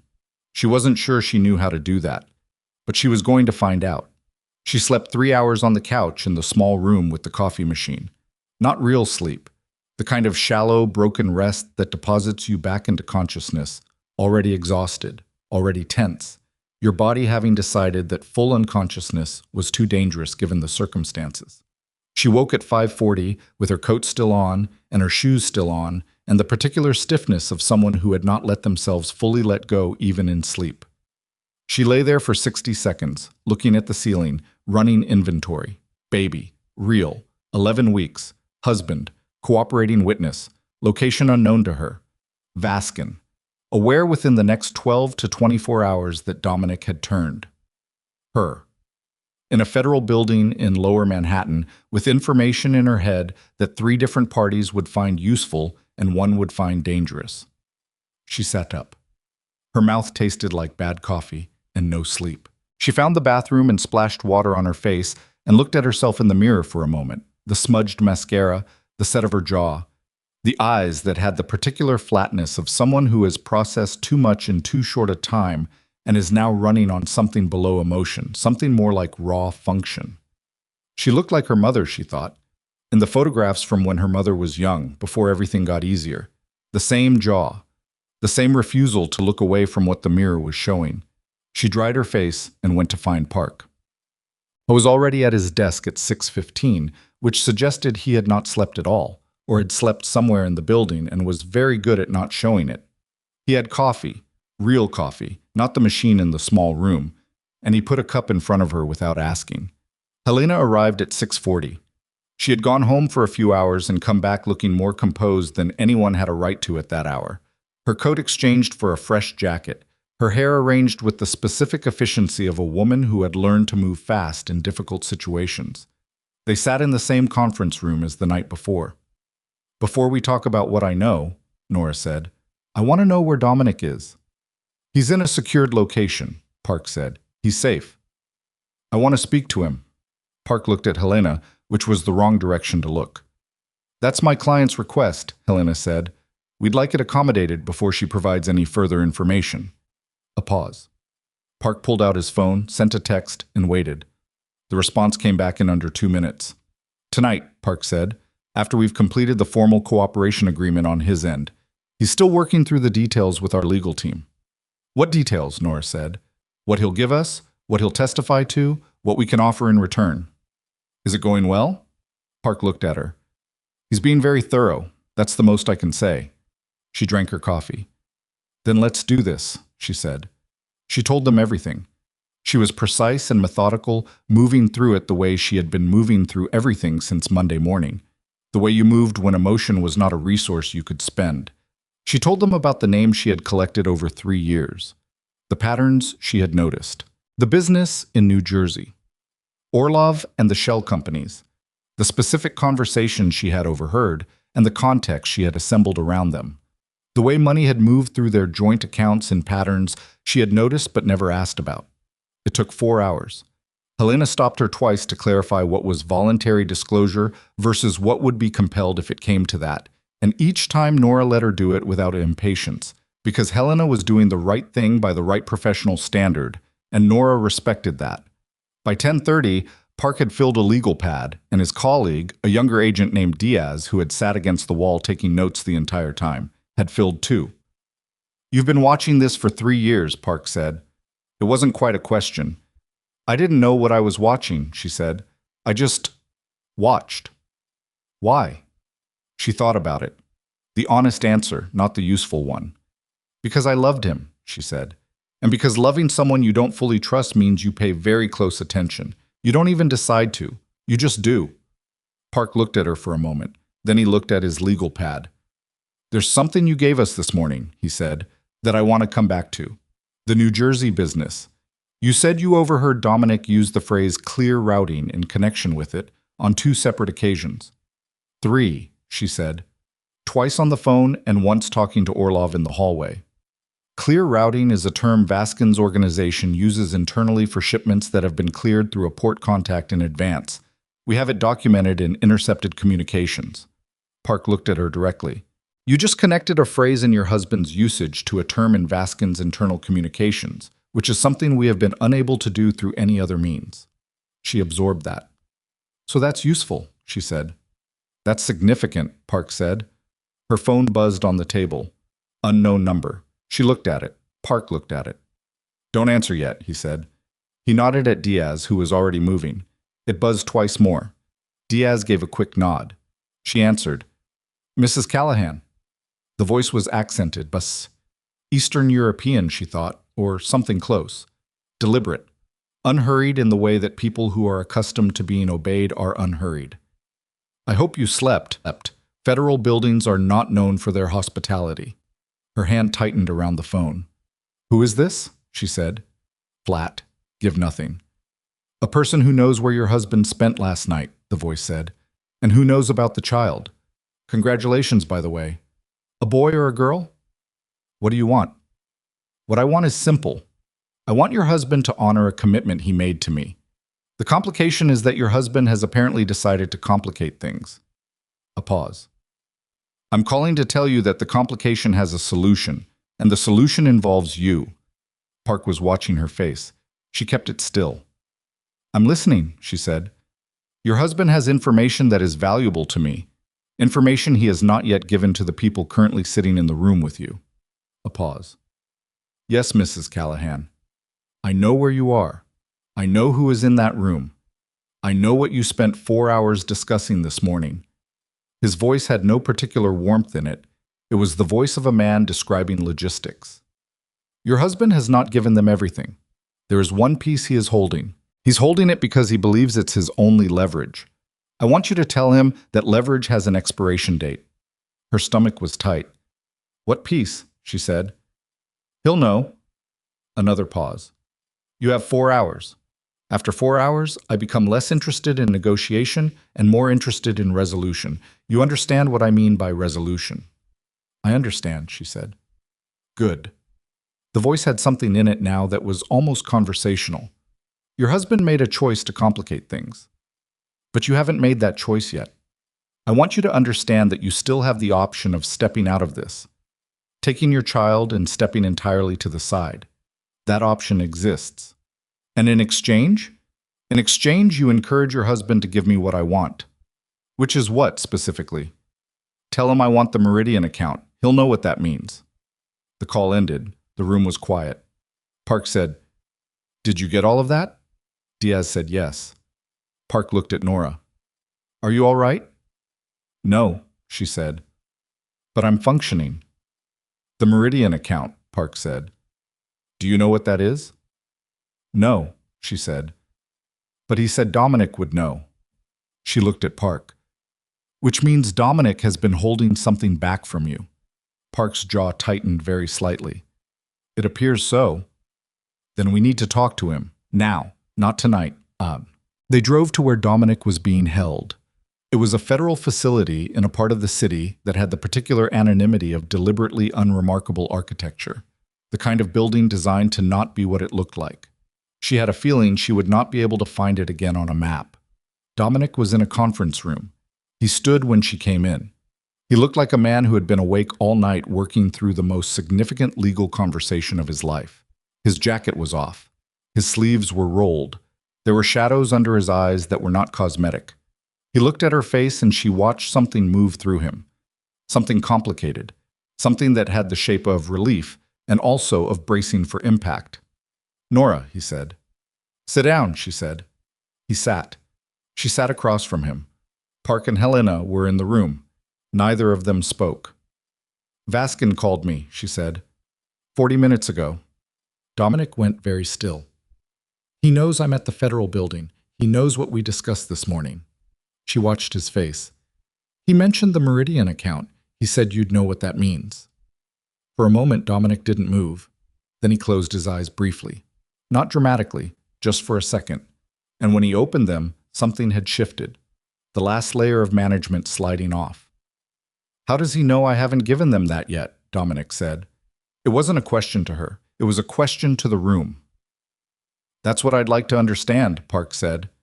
Dominic looked at the table surface. His hands were flat on it. She could see the tension moving through the tendons on the back of his hands. There's someone in your office, Dominic said to Park, or close to it.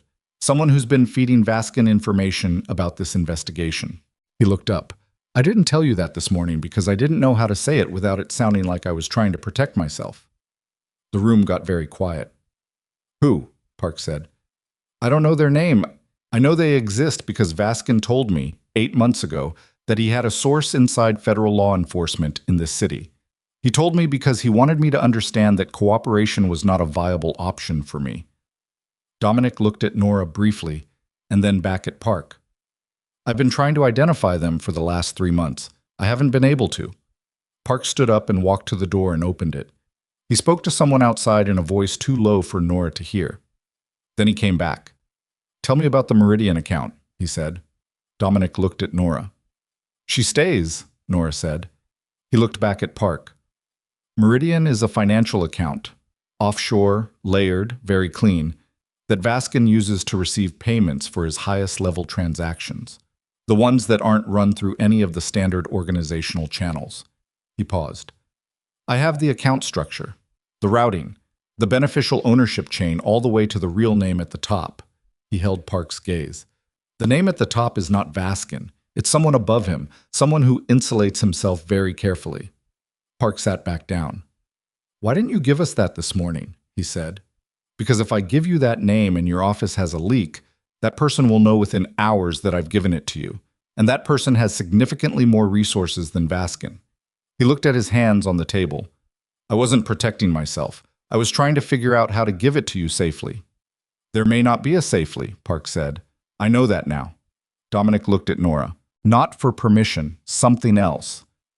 "Vaskin called my wife. That changes the calculation." "Vaskin called me," Nora said, "and offered me the option to step aside, in exchange for telling you to give him the Meridian account so he can move it before you reach it." She looked at Dominic directly. "I want you to know I didn't consider it. I'm telling you so you know the offer was made and refused." Something moved through Dominic's face. "Nora, don't," she said, not unkindly. "There's no version of stepping aside that actually protects me or the baby. I understand that. Vaskin is cleaning up, not negotiating. I'm a loose end that becomes cleaner to eliminate than to manage if I cooperate with him." She said it flatly, like describing weather. "So let's focus on what happens next." Dominic looked at her for a long moment. Then he looked at Park. "I'll give you Meridian," he said. "Everything. The account structure, the routing, the name, all of it." He paused. "But I need something from you first." "What?" "Your leak. I need you to find them before I give you the name. Because if Vaskin's source inside your office learns that I've given you the name above Vaskin, we're not talking about Vaskin coming after Nora anymore. We're talking about someone with significantly more reach and significantly less restraint." Park was very still. "You're asking me to find a mole in my own office," he said. "In what time frame?" "Vaskin gave Nora 4 hours," Dominic said. "After that he said he's done negotiating." Park looked at Diaz. Diaz left the room immediately. The next 3 hours were the most intense Nora had ever sat through. She sat in the conference room and watched the federal machinery move around her, people coming in and out, Park on the phone in the hallway, a woman she hadn't met before who was introduced only as analyst and who sat at a laptop against the wall and barely looked up for 90 minutes. Dominic sat across from her. They did not have the conversation they needed to have. There was no space for it. But they sat across from each other, and sometimes their eyes met, and she was slowly building a new map of who he was out of everything she had learned in the last 24 hours. It was not the map she had started with. It was not flattering in several important directions. But it was real. "The thing Vaskin wants you to let through," she said at one point when the room had cleared briefly. "The shipment." "Yes." "You told me on the phone what it was." "Yes." "You knew when he asked you that you weren't going to do it." Dominic looked at his hands. "I knew the moment he asked that it was the end of the arrangement. Men like Vaskin, once they ask for that, there's no transaction that puts you back where you were. You do it, and you're his, and there's no boundary after that. Or you don't, and you become a problem. So you chose to be a problem. I chose to find a way out." He looked up. "I chose you. I chose whatever this is."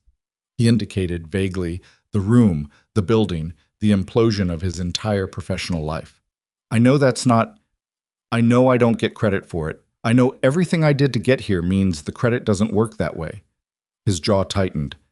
"But I need you to know I made the choice before Vaskin called you, before the message about the baby. I made it when I understood what he was going to ask me to move." She looked at him. "I believe you," she said. "That doesn't fix everything." "I know. It doesn't fix most things." "I know, Nora. But it's something," she said. "Right now, it's something." Park came back in at the 3-hour mark. His face was controlled, but something underneath it was not. "We found something," he said. He sat. He put a folder on the table. He opened it. Inside was a photograph. Surveillance still, slightly grainy, time-stamped from 6 weeks ago. It showed 2 people at a table in what appeared to be a restaurant. One of the people was a man Nora didn't recognize. The other was a woman she did. Renata Cho. Nora looked at the photograph. "She's your asset," Nora said. "Was," Park said. His voice was flat in a way that took effort. "This photograph was taken at a meeting we were not informed of. The man across from her is on Vaskin's payroll. He paused. Renata has been compromised. We don't know for how long. We don't know what she gave them. What we know is that everything she had access to, Vaskin potentially had access to. Dominic looked at the photograph. She's the source, he said. Not someone in your office. Her. Yes, Park said. Which means Vaskin knows the shape of this operation through her. He knows what we have and what we don't. He looked at Dominic. He doesn't know about Meridian because you never told her. She didn't have access to that, Dominic said. I kept that separate. Which is the only reason we still have leverage, Park said. Nora looked at the photograph. She thought about the safe house, Dominic's safe house, where Renata had been moved. She thought about the cover story, the staged affair, the Italian robe on the bathroom hook, the carefully arranged mourning that had broken her marriage open. The woman at the center of all of it had been feeding information to the man who had just threatened her unborn child. She put that thought somewhere she could come back to, not now. What's the play? She said to Park. We move on the Meridian account immediately, Park said. Before Vaskin's deadline. Before he can move it. He looked at Dominic. I need the information now. Dominic looked at Nora. She met his eyes. She gave him nothing because it was not her decision to give or withhold. It was his. The only thing she could give him was her presence in the room, which she was giving. He looked back at Park. Get me a pen, he said. He wrote for 11 minutes. Numbers, routing codes, 2 names, one of which Park visibly recognized because his hand tightened on the folder he was holding, briefly, and then controlled again. He passed the paper to Park. Park stood. He looked at Diaz in the doorway. Execute, he said. Diaz was gone. The room filled in with other people, urgent, purposeful, the specific organized chaos of a large institutional response being triggered. And in the middle of it, Nora and Dominic sat across from each other at the conference table, while the world they had both been living inside, in their different and deceptive and complicated ways, began to come apart.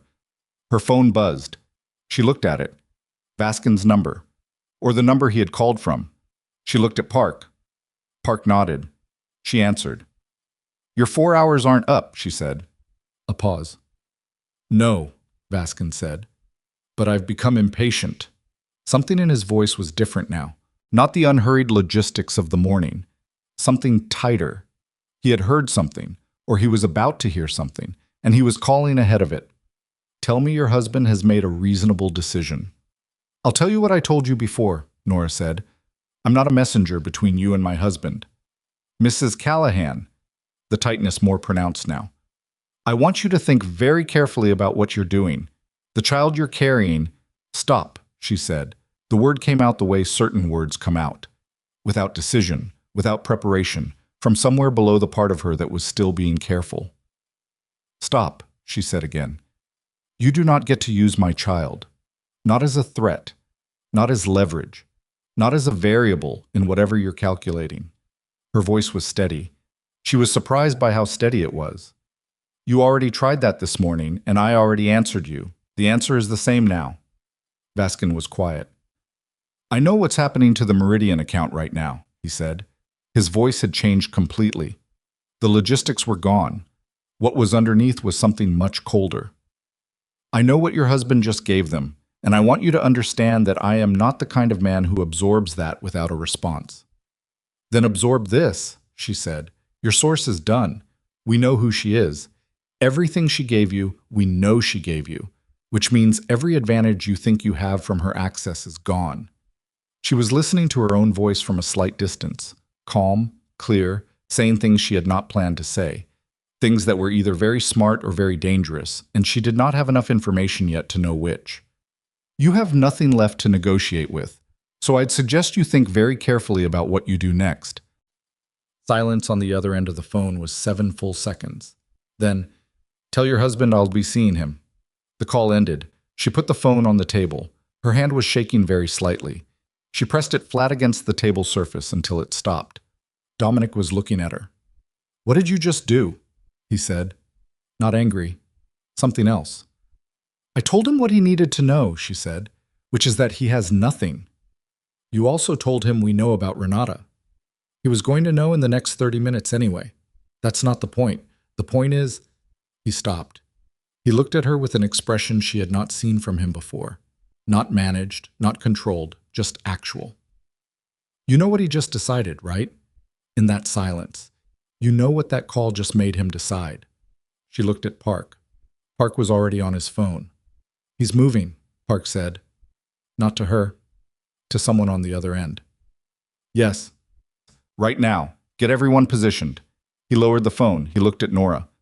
We have Vaskin under surveillance, he said. The call triggered movement at his location. He's leaving the city. He paused. There are 2 vehicles from his organization that are not going with him. Where are they going? She said. Park held her gaze. Here, he said. The building went into a specific kind of alert that Nora had no name for. Not chaos, but the purposeful acceleration of a large system responding to an immediate threat. She heard voices in the hallway. She heard the distinct sound of what she was fairly certain was a weapon being checked. Dominic stood up. Get her out, he said to Park. Right now. There's a secondary exit on the south side, basement level, takes you to a tunnel that connects to the parking structure 2 buildings over. I know my own building, Park said. Then use it. Dominic looked at Nora. His voice was stripped down to something essential. You need to move. She stood. She picked up her phone and her coat. She looked at Dominic. He was standing between her and the door, which she realized was not accidental. His body positioned there without apparent decision, the way certain things become automatic. You're not coming, she said. I'm staying with Park's team. Dominic, Nora. He said her name differently than he ever had. No management in it. No distance. Just the name. Go. She looked at him for 3 seconds. Then she walked past him and followed Park into the hallway, and did not look back, because if she looked back she would stop moving, and she could not stop moving. The hallway was controlled movement and sharp voices, and the building doing what it was designed to do under pressure. She moved through it. The elevator was already held open. She stepped in. The doors closed. In the elevator, alone for 4 seconds before Diaz stepped in through the closing gap, she pressed both hands flat against the cold metal wall and breathed. The baby was real.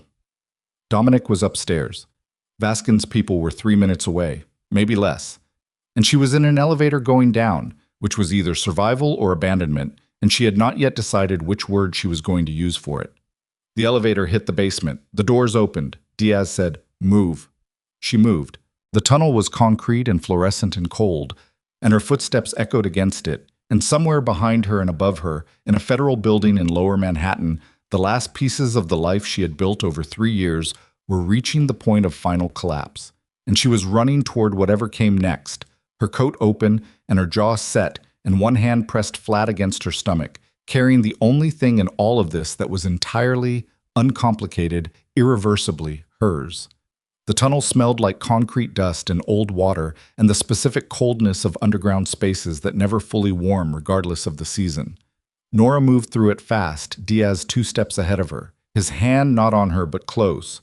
The particular proximity of someone trained to place their body between a threat and a person without making the person feel managed. She noticed this. She noticed everything right now with the sharp, slightly unreal clarity of extreme adrenaline, the seam in the concrete wall, the flicker of the 3rd fluorescent light overhead, the sound of her own breathing bouncing back at her from the tunnel walls. Behind her, above her, in the building they had just left. She did not let herself finish that thought. She moved. The tunnel opened into a parking structure that smelled of exhaust and cold metal. A black SUV was already running, a woman in a dark jacket at the wheel, engine idling, rear door open. Diaz guided Nora in with a hand that barely touched her elbow, and then got in the front, and the door closed, and the vehicle was moving before she had fully registered being in it. She turned and looked through the rear window. The entrance to the parking structure was visible for 3 seconds before the SUV turned. She saw nothing. No pursuit. No vehicles converging. She turned back around. "Where are we going?" she said.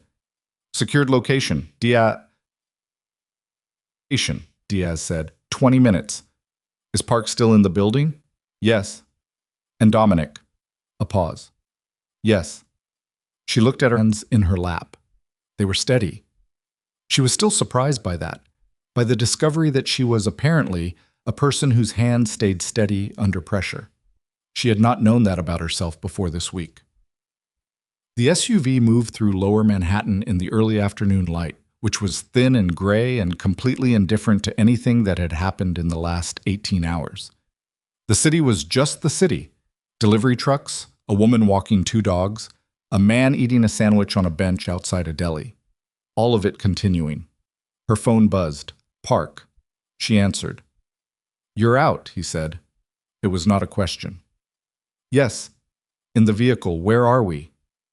The two vehicles from Vaskin's organization reached the building 12 minutes after you left. We were ready for them. His voice was flat and professional and gave nothing additional. "It's contained." "What does contained mean?" A pause. "3 individuals in custody. 1 fled on foot, currently being pursued. No casualties on our side." Another pause. "Your husband is uninjured." She pressed her hand flat against the seat beside her. "I want to see him," she said. "Tonight. I promise you tonight." His voice shifted very slightly. Not warmth exactly, but something adjacent. "You did well, Mrs. Callahan. What you said to Vaskin on that call, the timing of it." "I don't know if it was smart or reckless," she said honestly. "Probably both," Park said. "That's usually how these things work." He ended the call. She put the phone in her coat pocket and looked out the window and let herself, for the first time in 4 days, do absolutely nothing for 30 consecutive seconds. The secured location was an apartment in Brooklyn, a floor of a brownstone that the federal government apparently kept for exactly this purpose, which said something about how frequently this kind of situation arose that Nora found she did not want to think about too deeply. It was clean and functional and had a bed with actual sheets and a kitchen with food in it, and Nora stood in the kitchen for a full minute just looking at the refrigerator before she opened it and found orange juice and eggs and bread and ate something for the first time since the previous evening. Carla arrived 2 hours later with her children and her husband and the specific compressed energy of a woman who has been frightened for 18 hours and is now converting that fear into action. She walked in and looked at Nora and said, "You look terrible." "Thank you," Nora said. Carla sat down across from her at the kitchen table and looked at her for a long moment. "Tell me you're okay," she said. "I'm okay." "Tell me the baby's okay." "The baby is okay." Carla exhaled, a long, slow release. Then she reached across and put her hand over Nora's. Neither of them said anything for a while. That was the right thing. Carla knew when words were not the right instrument. Park came at 7. He came in with Helena and one other agent Nora hadn't met, and they sat at the dining table with the specific formality of people who have difficult information to deliver and want to deliver it correctly. Vaskin had left the city. His vehicles had been tracked to Newark, where he appeared to have had an exit plan in place, a boat, or access to one. The pursuit was ongoing at a federal level that extended beyond Park's specific operation. "He's running," Nora said. "Yes." "Is he going to be caught?" Park looked at her in the particular way of someone who is unwilling to make a promise they cannot keep. "The Meridian account information your husband gave us is being processed now," he said. "The name at the top of the chain, the person above Vaskin, is someone with significant international exposure, the kind of exposure that makes running complicated." He paused. "Vaskin knows that. He knows that the person above him is now the primary target and that he himself becomes useful to us primarily as a path to that person. Which means he might come in," Helena said, "on his own terms, eventually."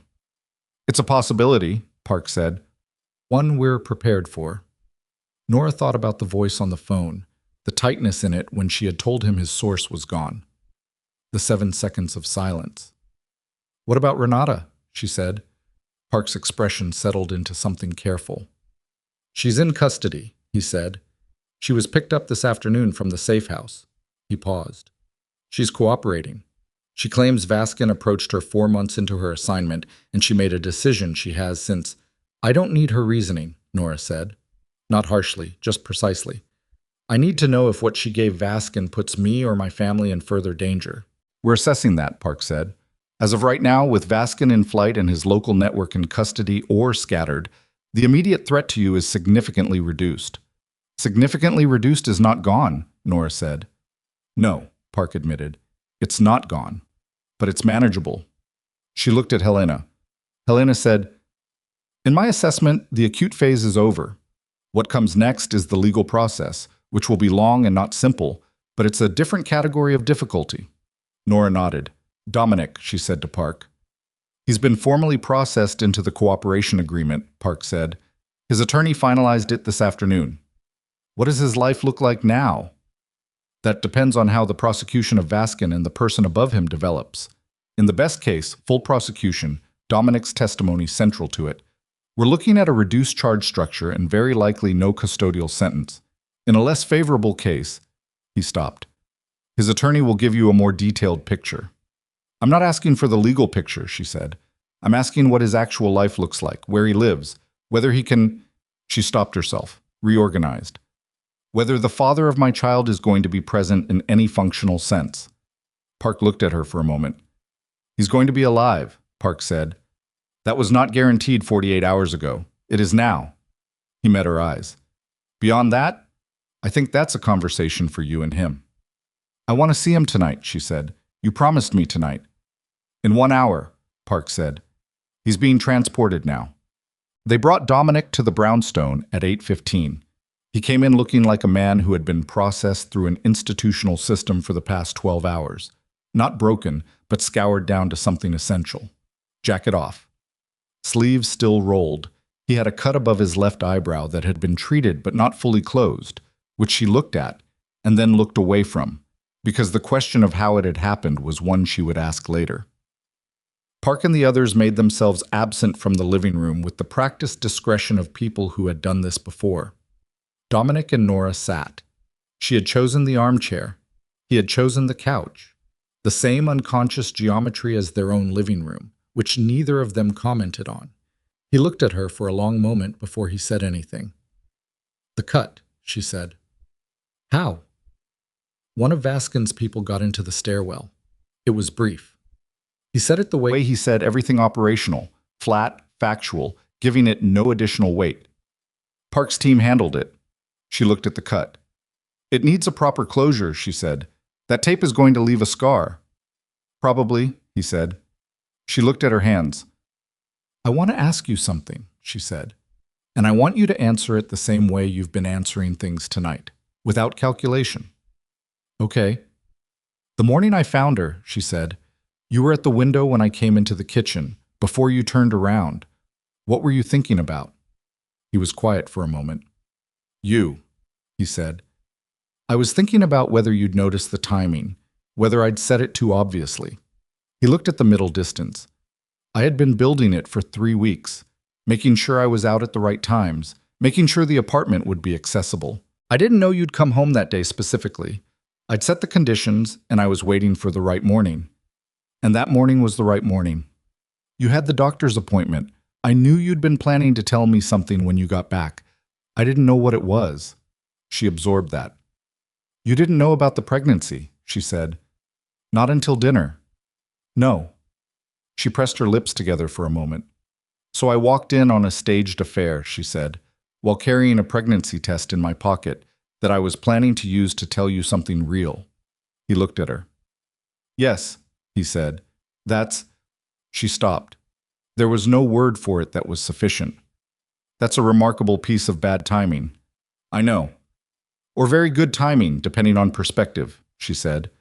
Because if I hadn't walked in when I did, I might have told you about the baby in the kitchen that evening, before I knew anything, before I had any reason to arm myself.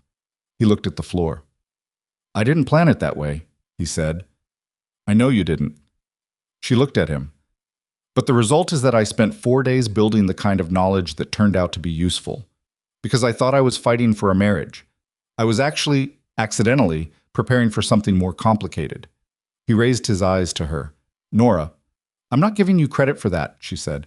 I want to be clear.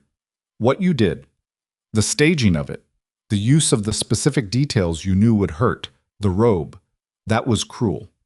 Even in service of something larger, it was cruel. And I need you to know that I know that, and that it's going to take a long time for me to find a place for it. I know, he said. And the affairs before Renata, she said. Those were real. Yes. How many? He told her. The number sat in the air between them.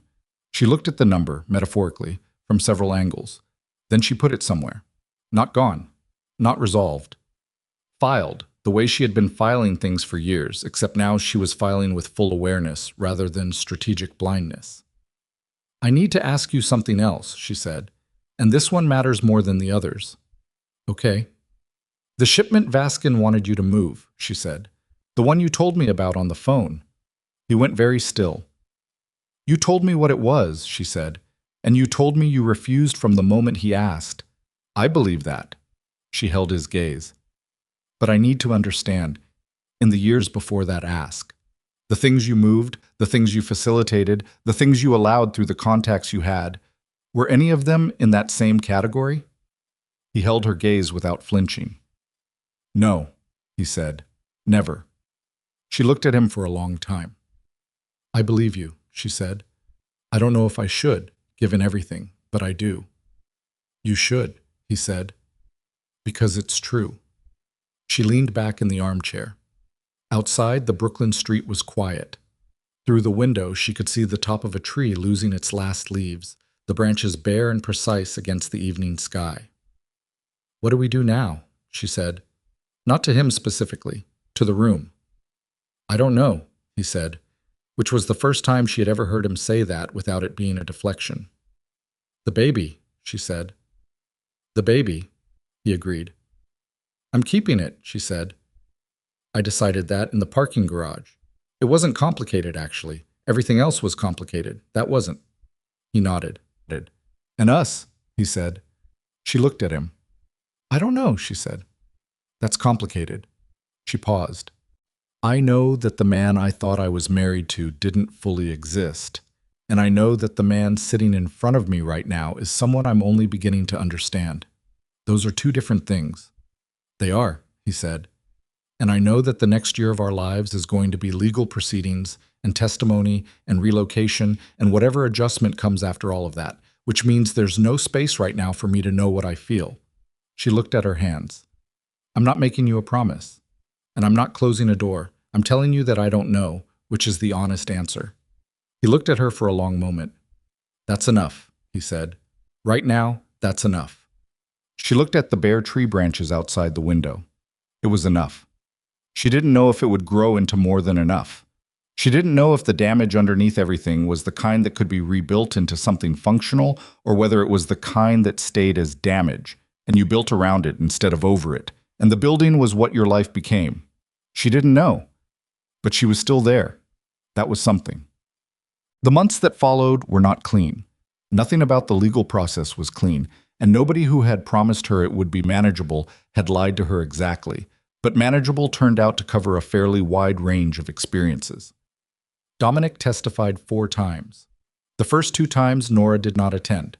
The third time she did, sat in a hallway outside the courtroom with Helena and a cup of coffee she didn't drink, and listened to the muffled shape of her husband's voice through the closed door, talking about things she was only partially able to categorize even now, even after everything she had learned. The fourth time, she didn't attend because she was 34 weeks pregnant, and her doctor had asked her to reduce her stress exposure, which was such an insufficient prescription for her current life that she had almost laughed but didn't, because the doctor was genuinely trying. Vaskin was apprehended 4 months after he fled, in Lisbon, of all places, which felt like something from a different kind of story, a more cinematic one. The person above him, the name at the top of the Meridian chain, was a man she never met and never wanted to, whose arrest in a separate jurisdiction made 3 paragraphs in the Times and a much longer article in a financial publication that Nora read once and then set down. Renata Cho received a reduced sentence. Nora did not follow the specifics of it beyond what Helena told her was relevant. She found she had less feeling about Renata than she expected. Not forgiveness exactly, but a kind of exhaustion in the direction of resentment that made sustained anger impractical. Renata had made a bad decision under pressure from a dangerous man, which was a description that fit several people in this story, and Nora did not have the energy to rank them. The apartment in the West Village was sold. Nora had not gone back to it except once, in January, to collect specific things: her grandmother's earrings, the copy of a novel she'd left on the nightstand, her laptop charger. And the visit took 11 minutes, and she did not look at the bedroom. She moved to Portland. Not Portland, Maine, Portland, Oregon, which she had visited once in her 20s and thought about occasionally since, The way you think about a place that had felt like it could have been yours under different circumstances. It turned out to be true. Under these circumstances, different from anything she had planned, it became hers. She found an apartment on a street with a bakery on the corner, which mattered more to her than she expected it to in the early months of being somewhere unfamiliar. The bakery opened at 6, which meant she was never the only person awake at 6. This was more comfort than it should have been, and she accepted it without embarrassment. Carla visited in February and then again in March, and the second visit overlapped with the week Nora's daughter was born. A girl, 7 pounds, 3 ounces. A face that arrived in the world with what appeared to be an opinion about it already formed. Nora held her in the hospital room in the specific stillness of the first hour, when everything outside the room was theoretical and only what was in your arms was real. She looked at this person, this entirely new person who had been present for all of it, unknowing, carried through parking garages and federal buildings and Brooklyn brownstones and tunnels that smelled like cold concrete, and felt something that had no adequate word. Not joy, though it was close. Something older than joy. Something that had been building through all the worst weeks and was now present as an unargued fact.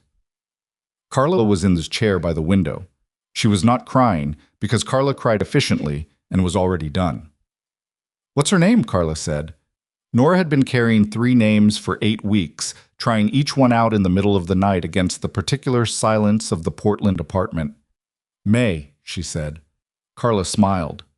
May, who did not know any of this, who would know some of it eventually, in the version that was appropriate for a child to know, and more of it later in the version that was appropriate for an adult, who would grow up with the specific texture of a family that had been broken apart and restructured into something different, not better or worse than what it had been, but more honest. And honesty was the thing Nora had decided she was choosing as the organizing principle of whatever came next. Dominic came to Portland in April. He had called ahead, the way their formal communication channel required. The channel Helena had set up, which felt excessive in the early weeks, and then became simply the way things were. He had asked if he could come. He had been clear that he was asking, not managing. She had said yes. He came on a Tuesday, which was a deliberate choice, she suspected. Weekdays felt less like occasion, more like ordinary life, and ordinary was what they were trying to learn. She opened the door and he was standing there looking like himself, and also like a man who had been rearranged by the last year in ways that had not quite finished settling. He had lost some weight. He was wearing different glasses than he used to wear, which was a small detail that landed strangely. The glasses she knew had been left in a life that no longer existed, and these new ones were an artifact of whoever he was becoming. "Hi," he said. "Come in," she said. He came in. May was awake, in the bouncy seat in the living room, conducting the investigation of her own hands that occupied most of her waking hours at 6 weeks. Dominic stopped when he saw her. His breath changed. She heard it, a slight shift, a different quality of stillness. He crouched down next to the bouncy seat. May looked at him with the particular focus of a 6-week-old encountering something new. That total, uncritical attention that has no agenda in it, no history, no accumulated damage. She just looked at him. He looked at her. Nora stood in the doorway between the living room and the kitchen and watched. He put one finger out very carefully. May's hand, operating on instinct rather than intention, found it and closed around it. He stayed very still. She stayed in the doorway. Neither of them said anything. There was nothing that needed to be said. The moment was doing what it was doing without words, which was the only kind of moment she had come to understand that actually meant something. They sat at her kitchen table later. May was asleep. Carla, who had been in the second bedroom helping assemble furniture that had arrived in a box, came through, said hello to Dominic in the specific tone of a woman who is not forgiven but has achieved something in the neighborhood of tolerance, and took herself out for a walk with pointed timing. Dominic wrapped both hands around his coffee mug. "How are you?" he said, actually asking. "Tired," she said. "Good tired, mostly."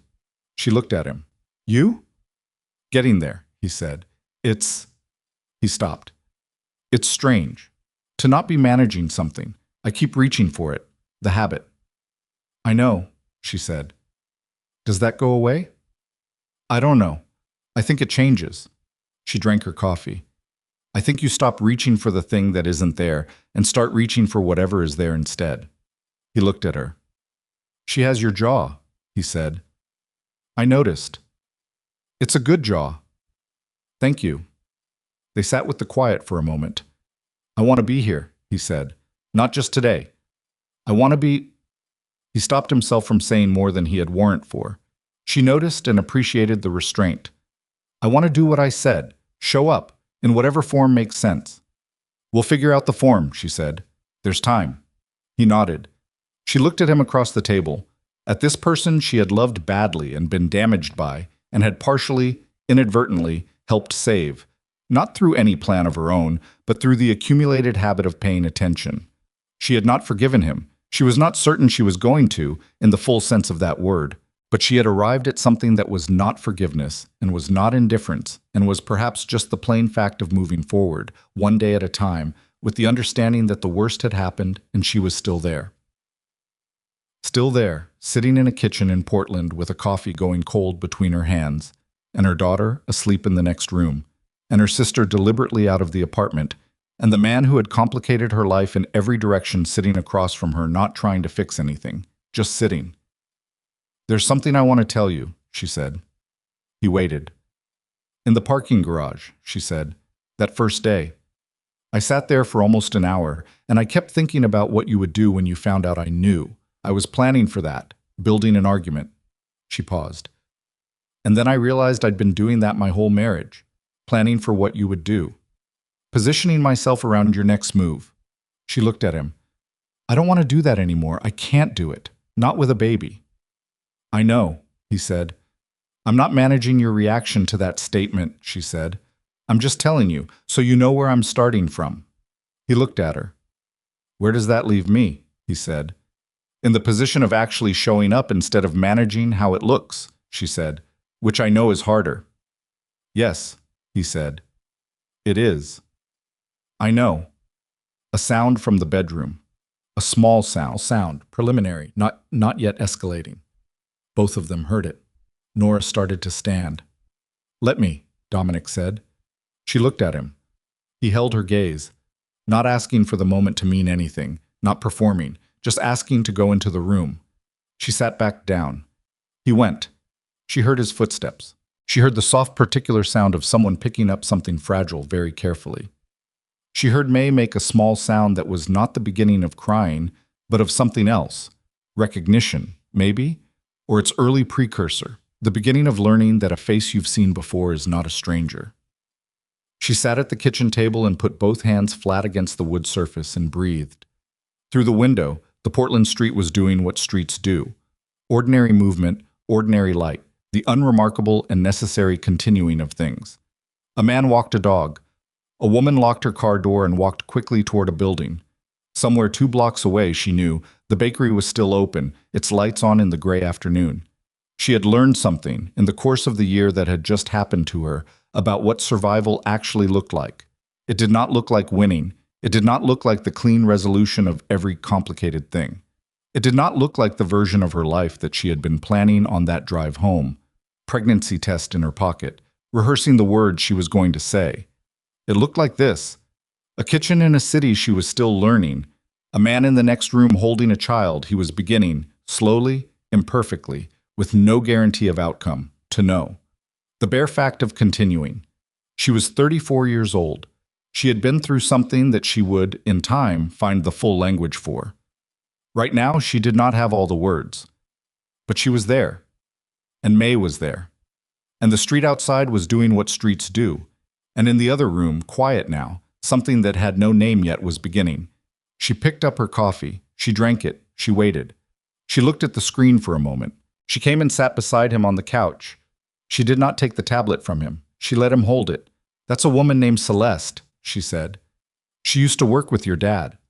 He looked at the screen. He looked at her. Why is he kissing her?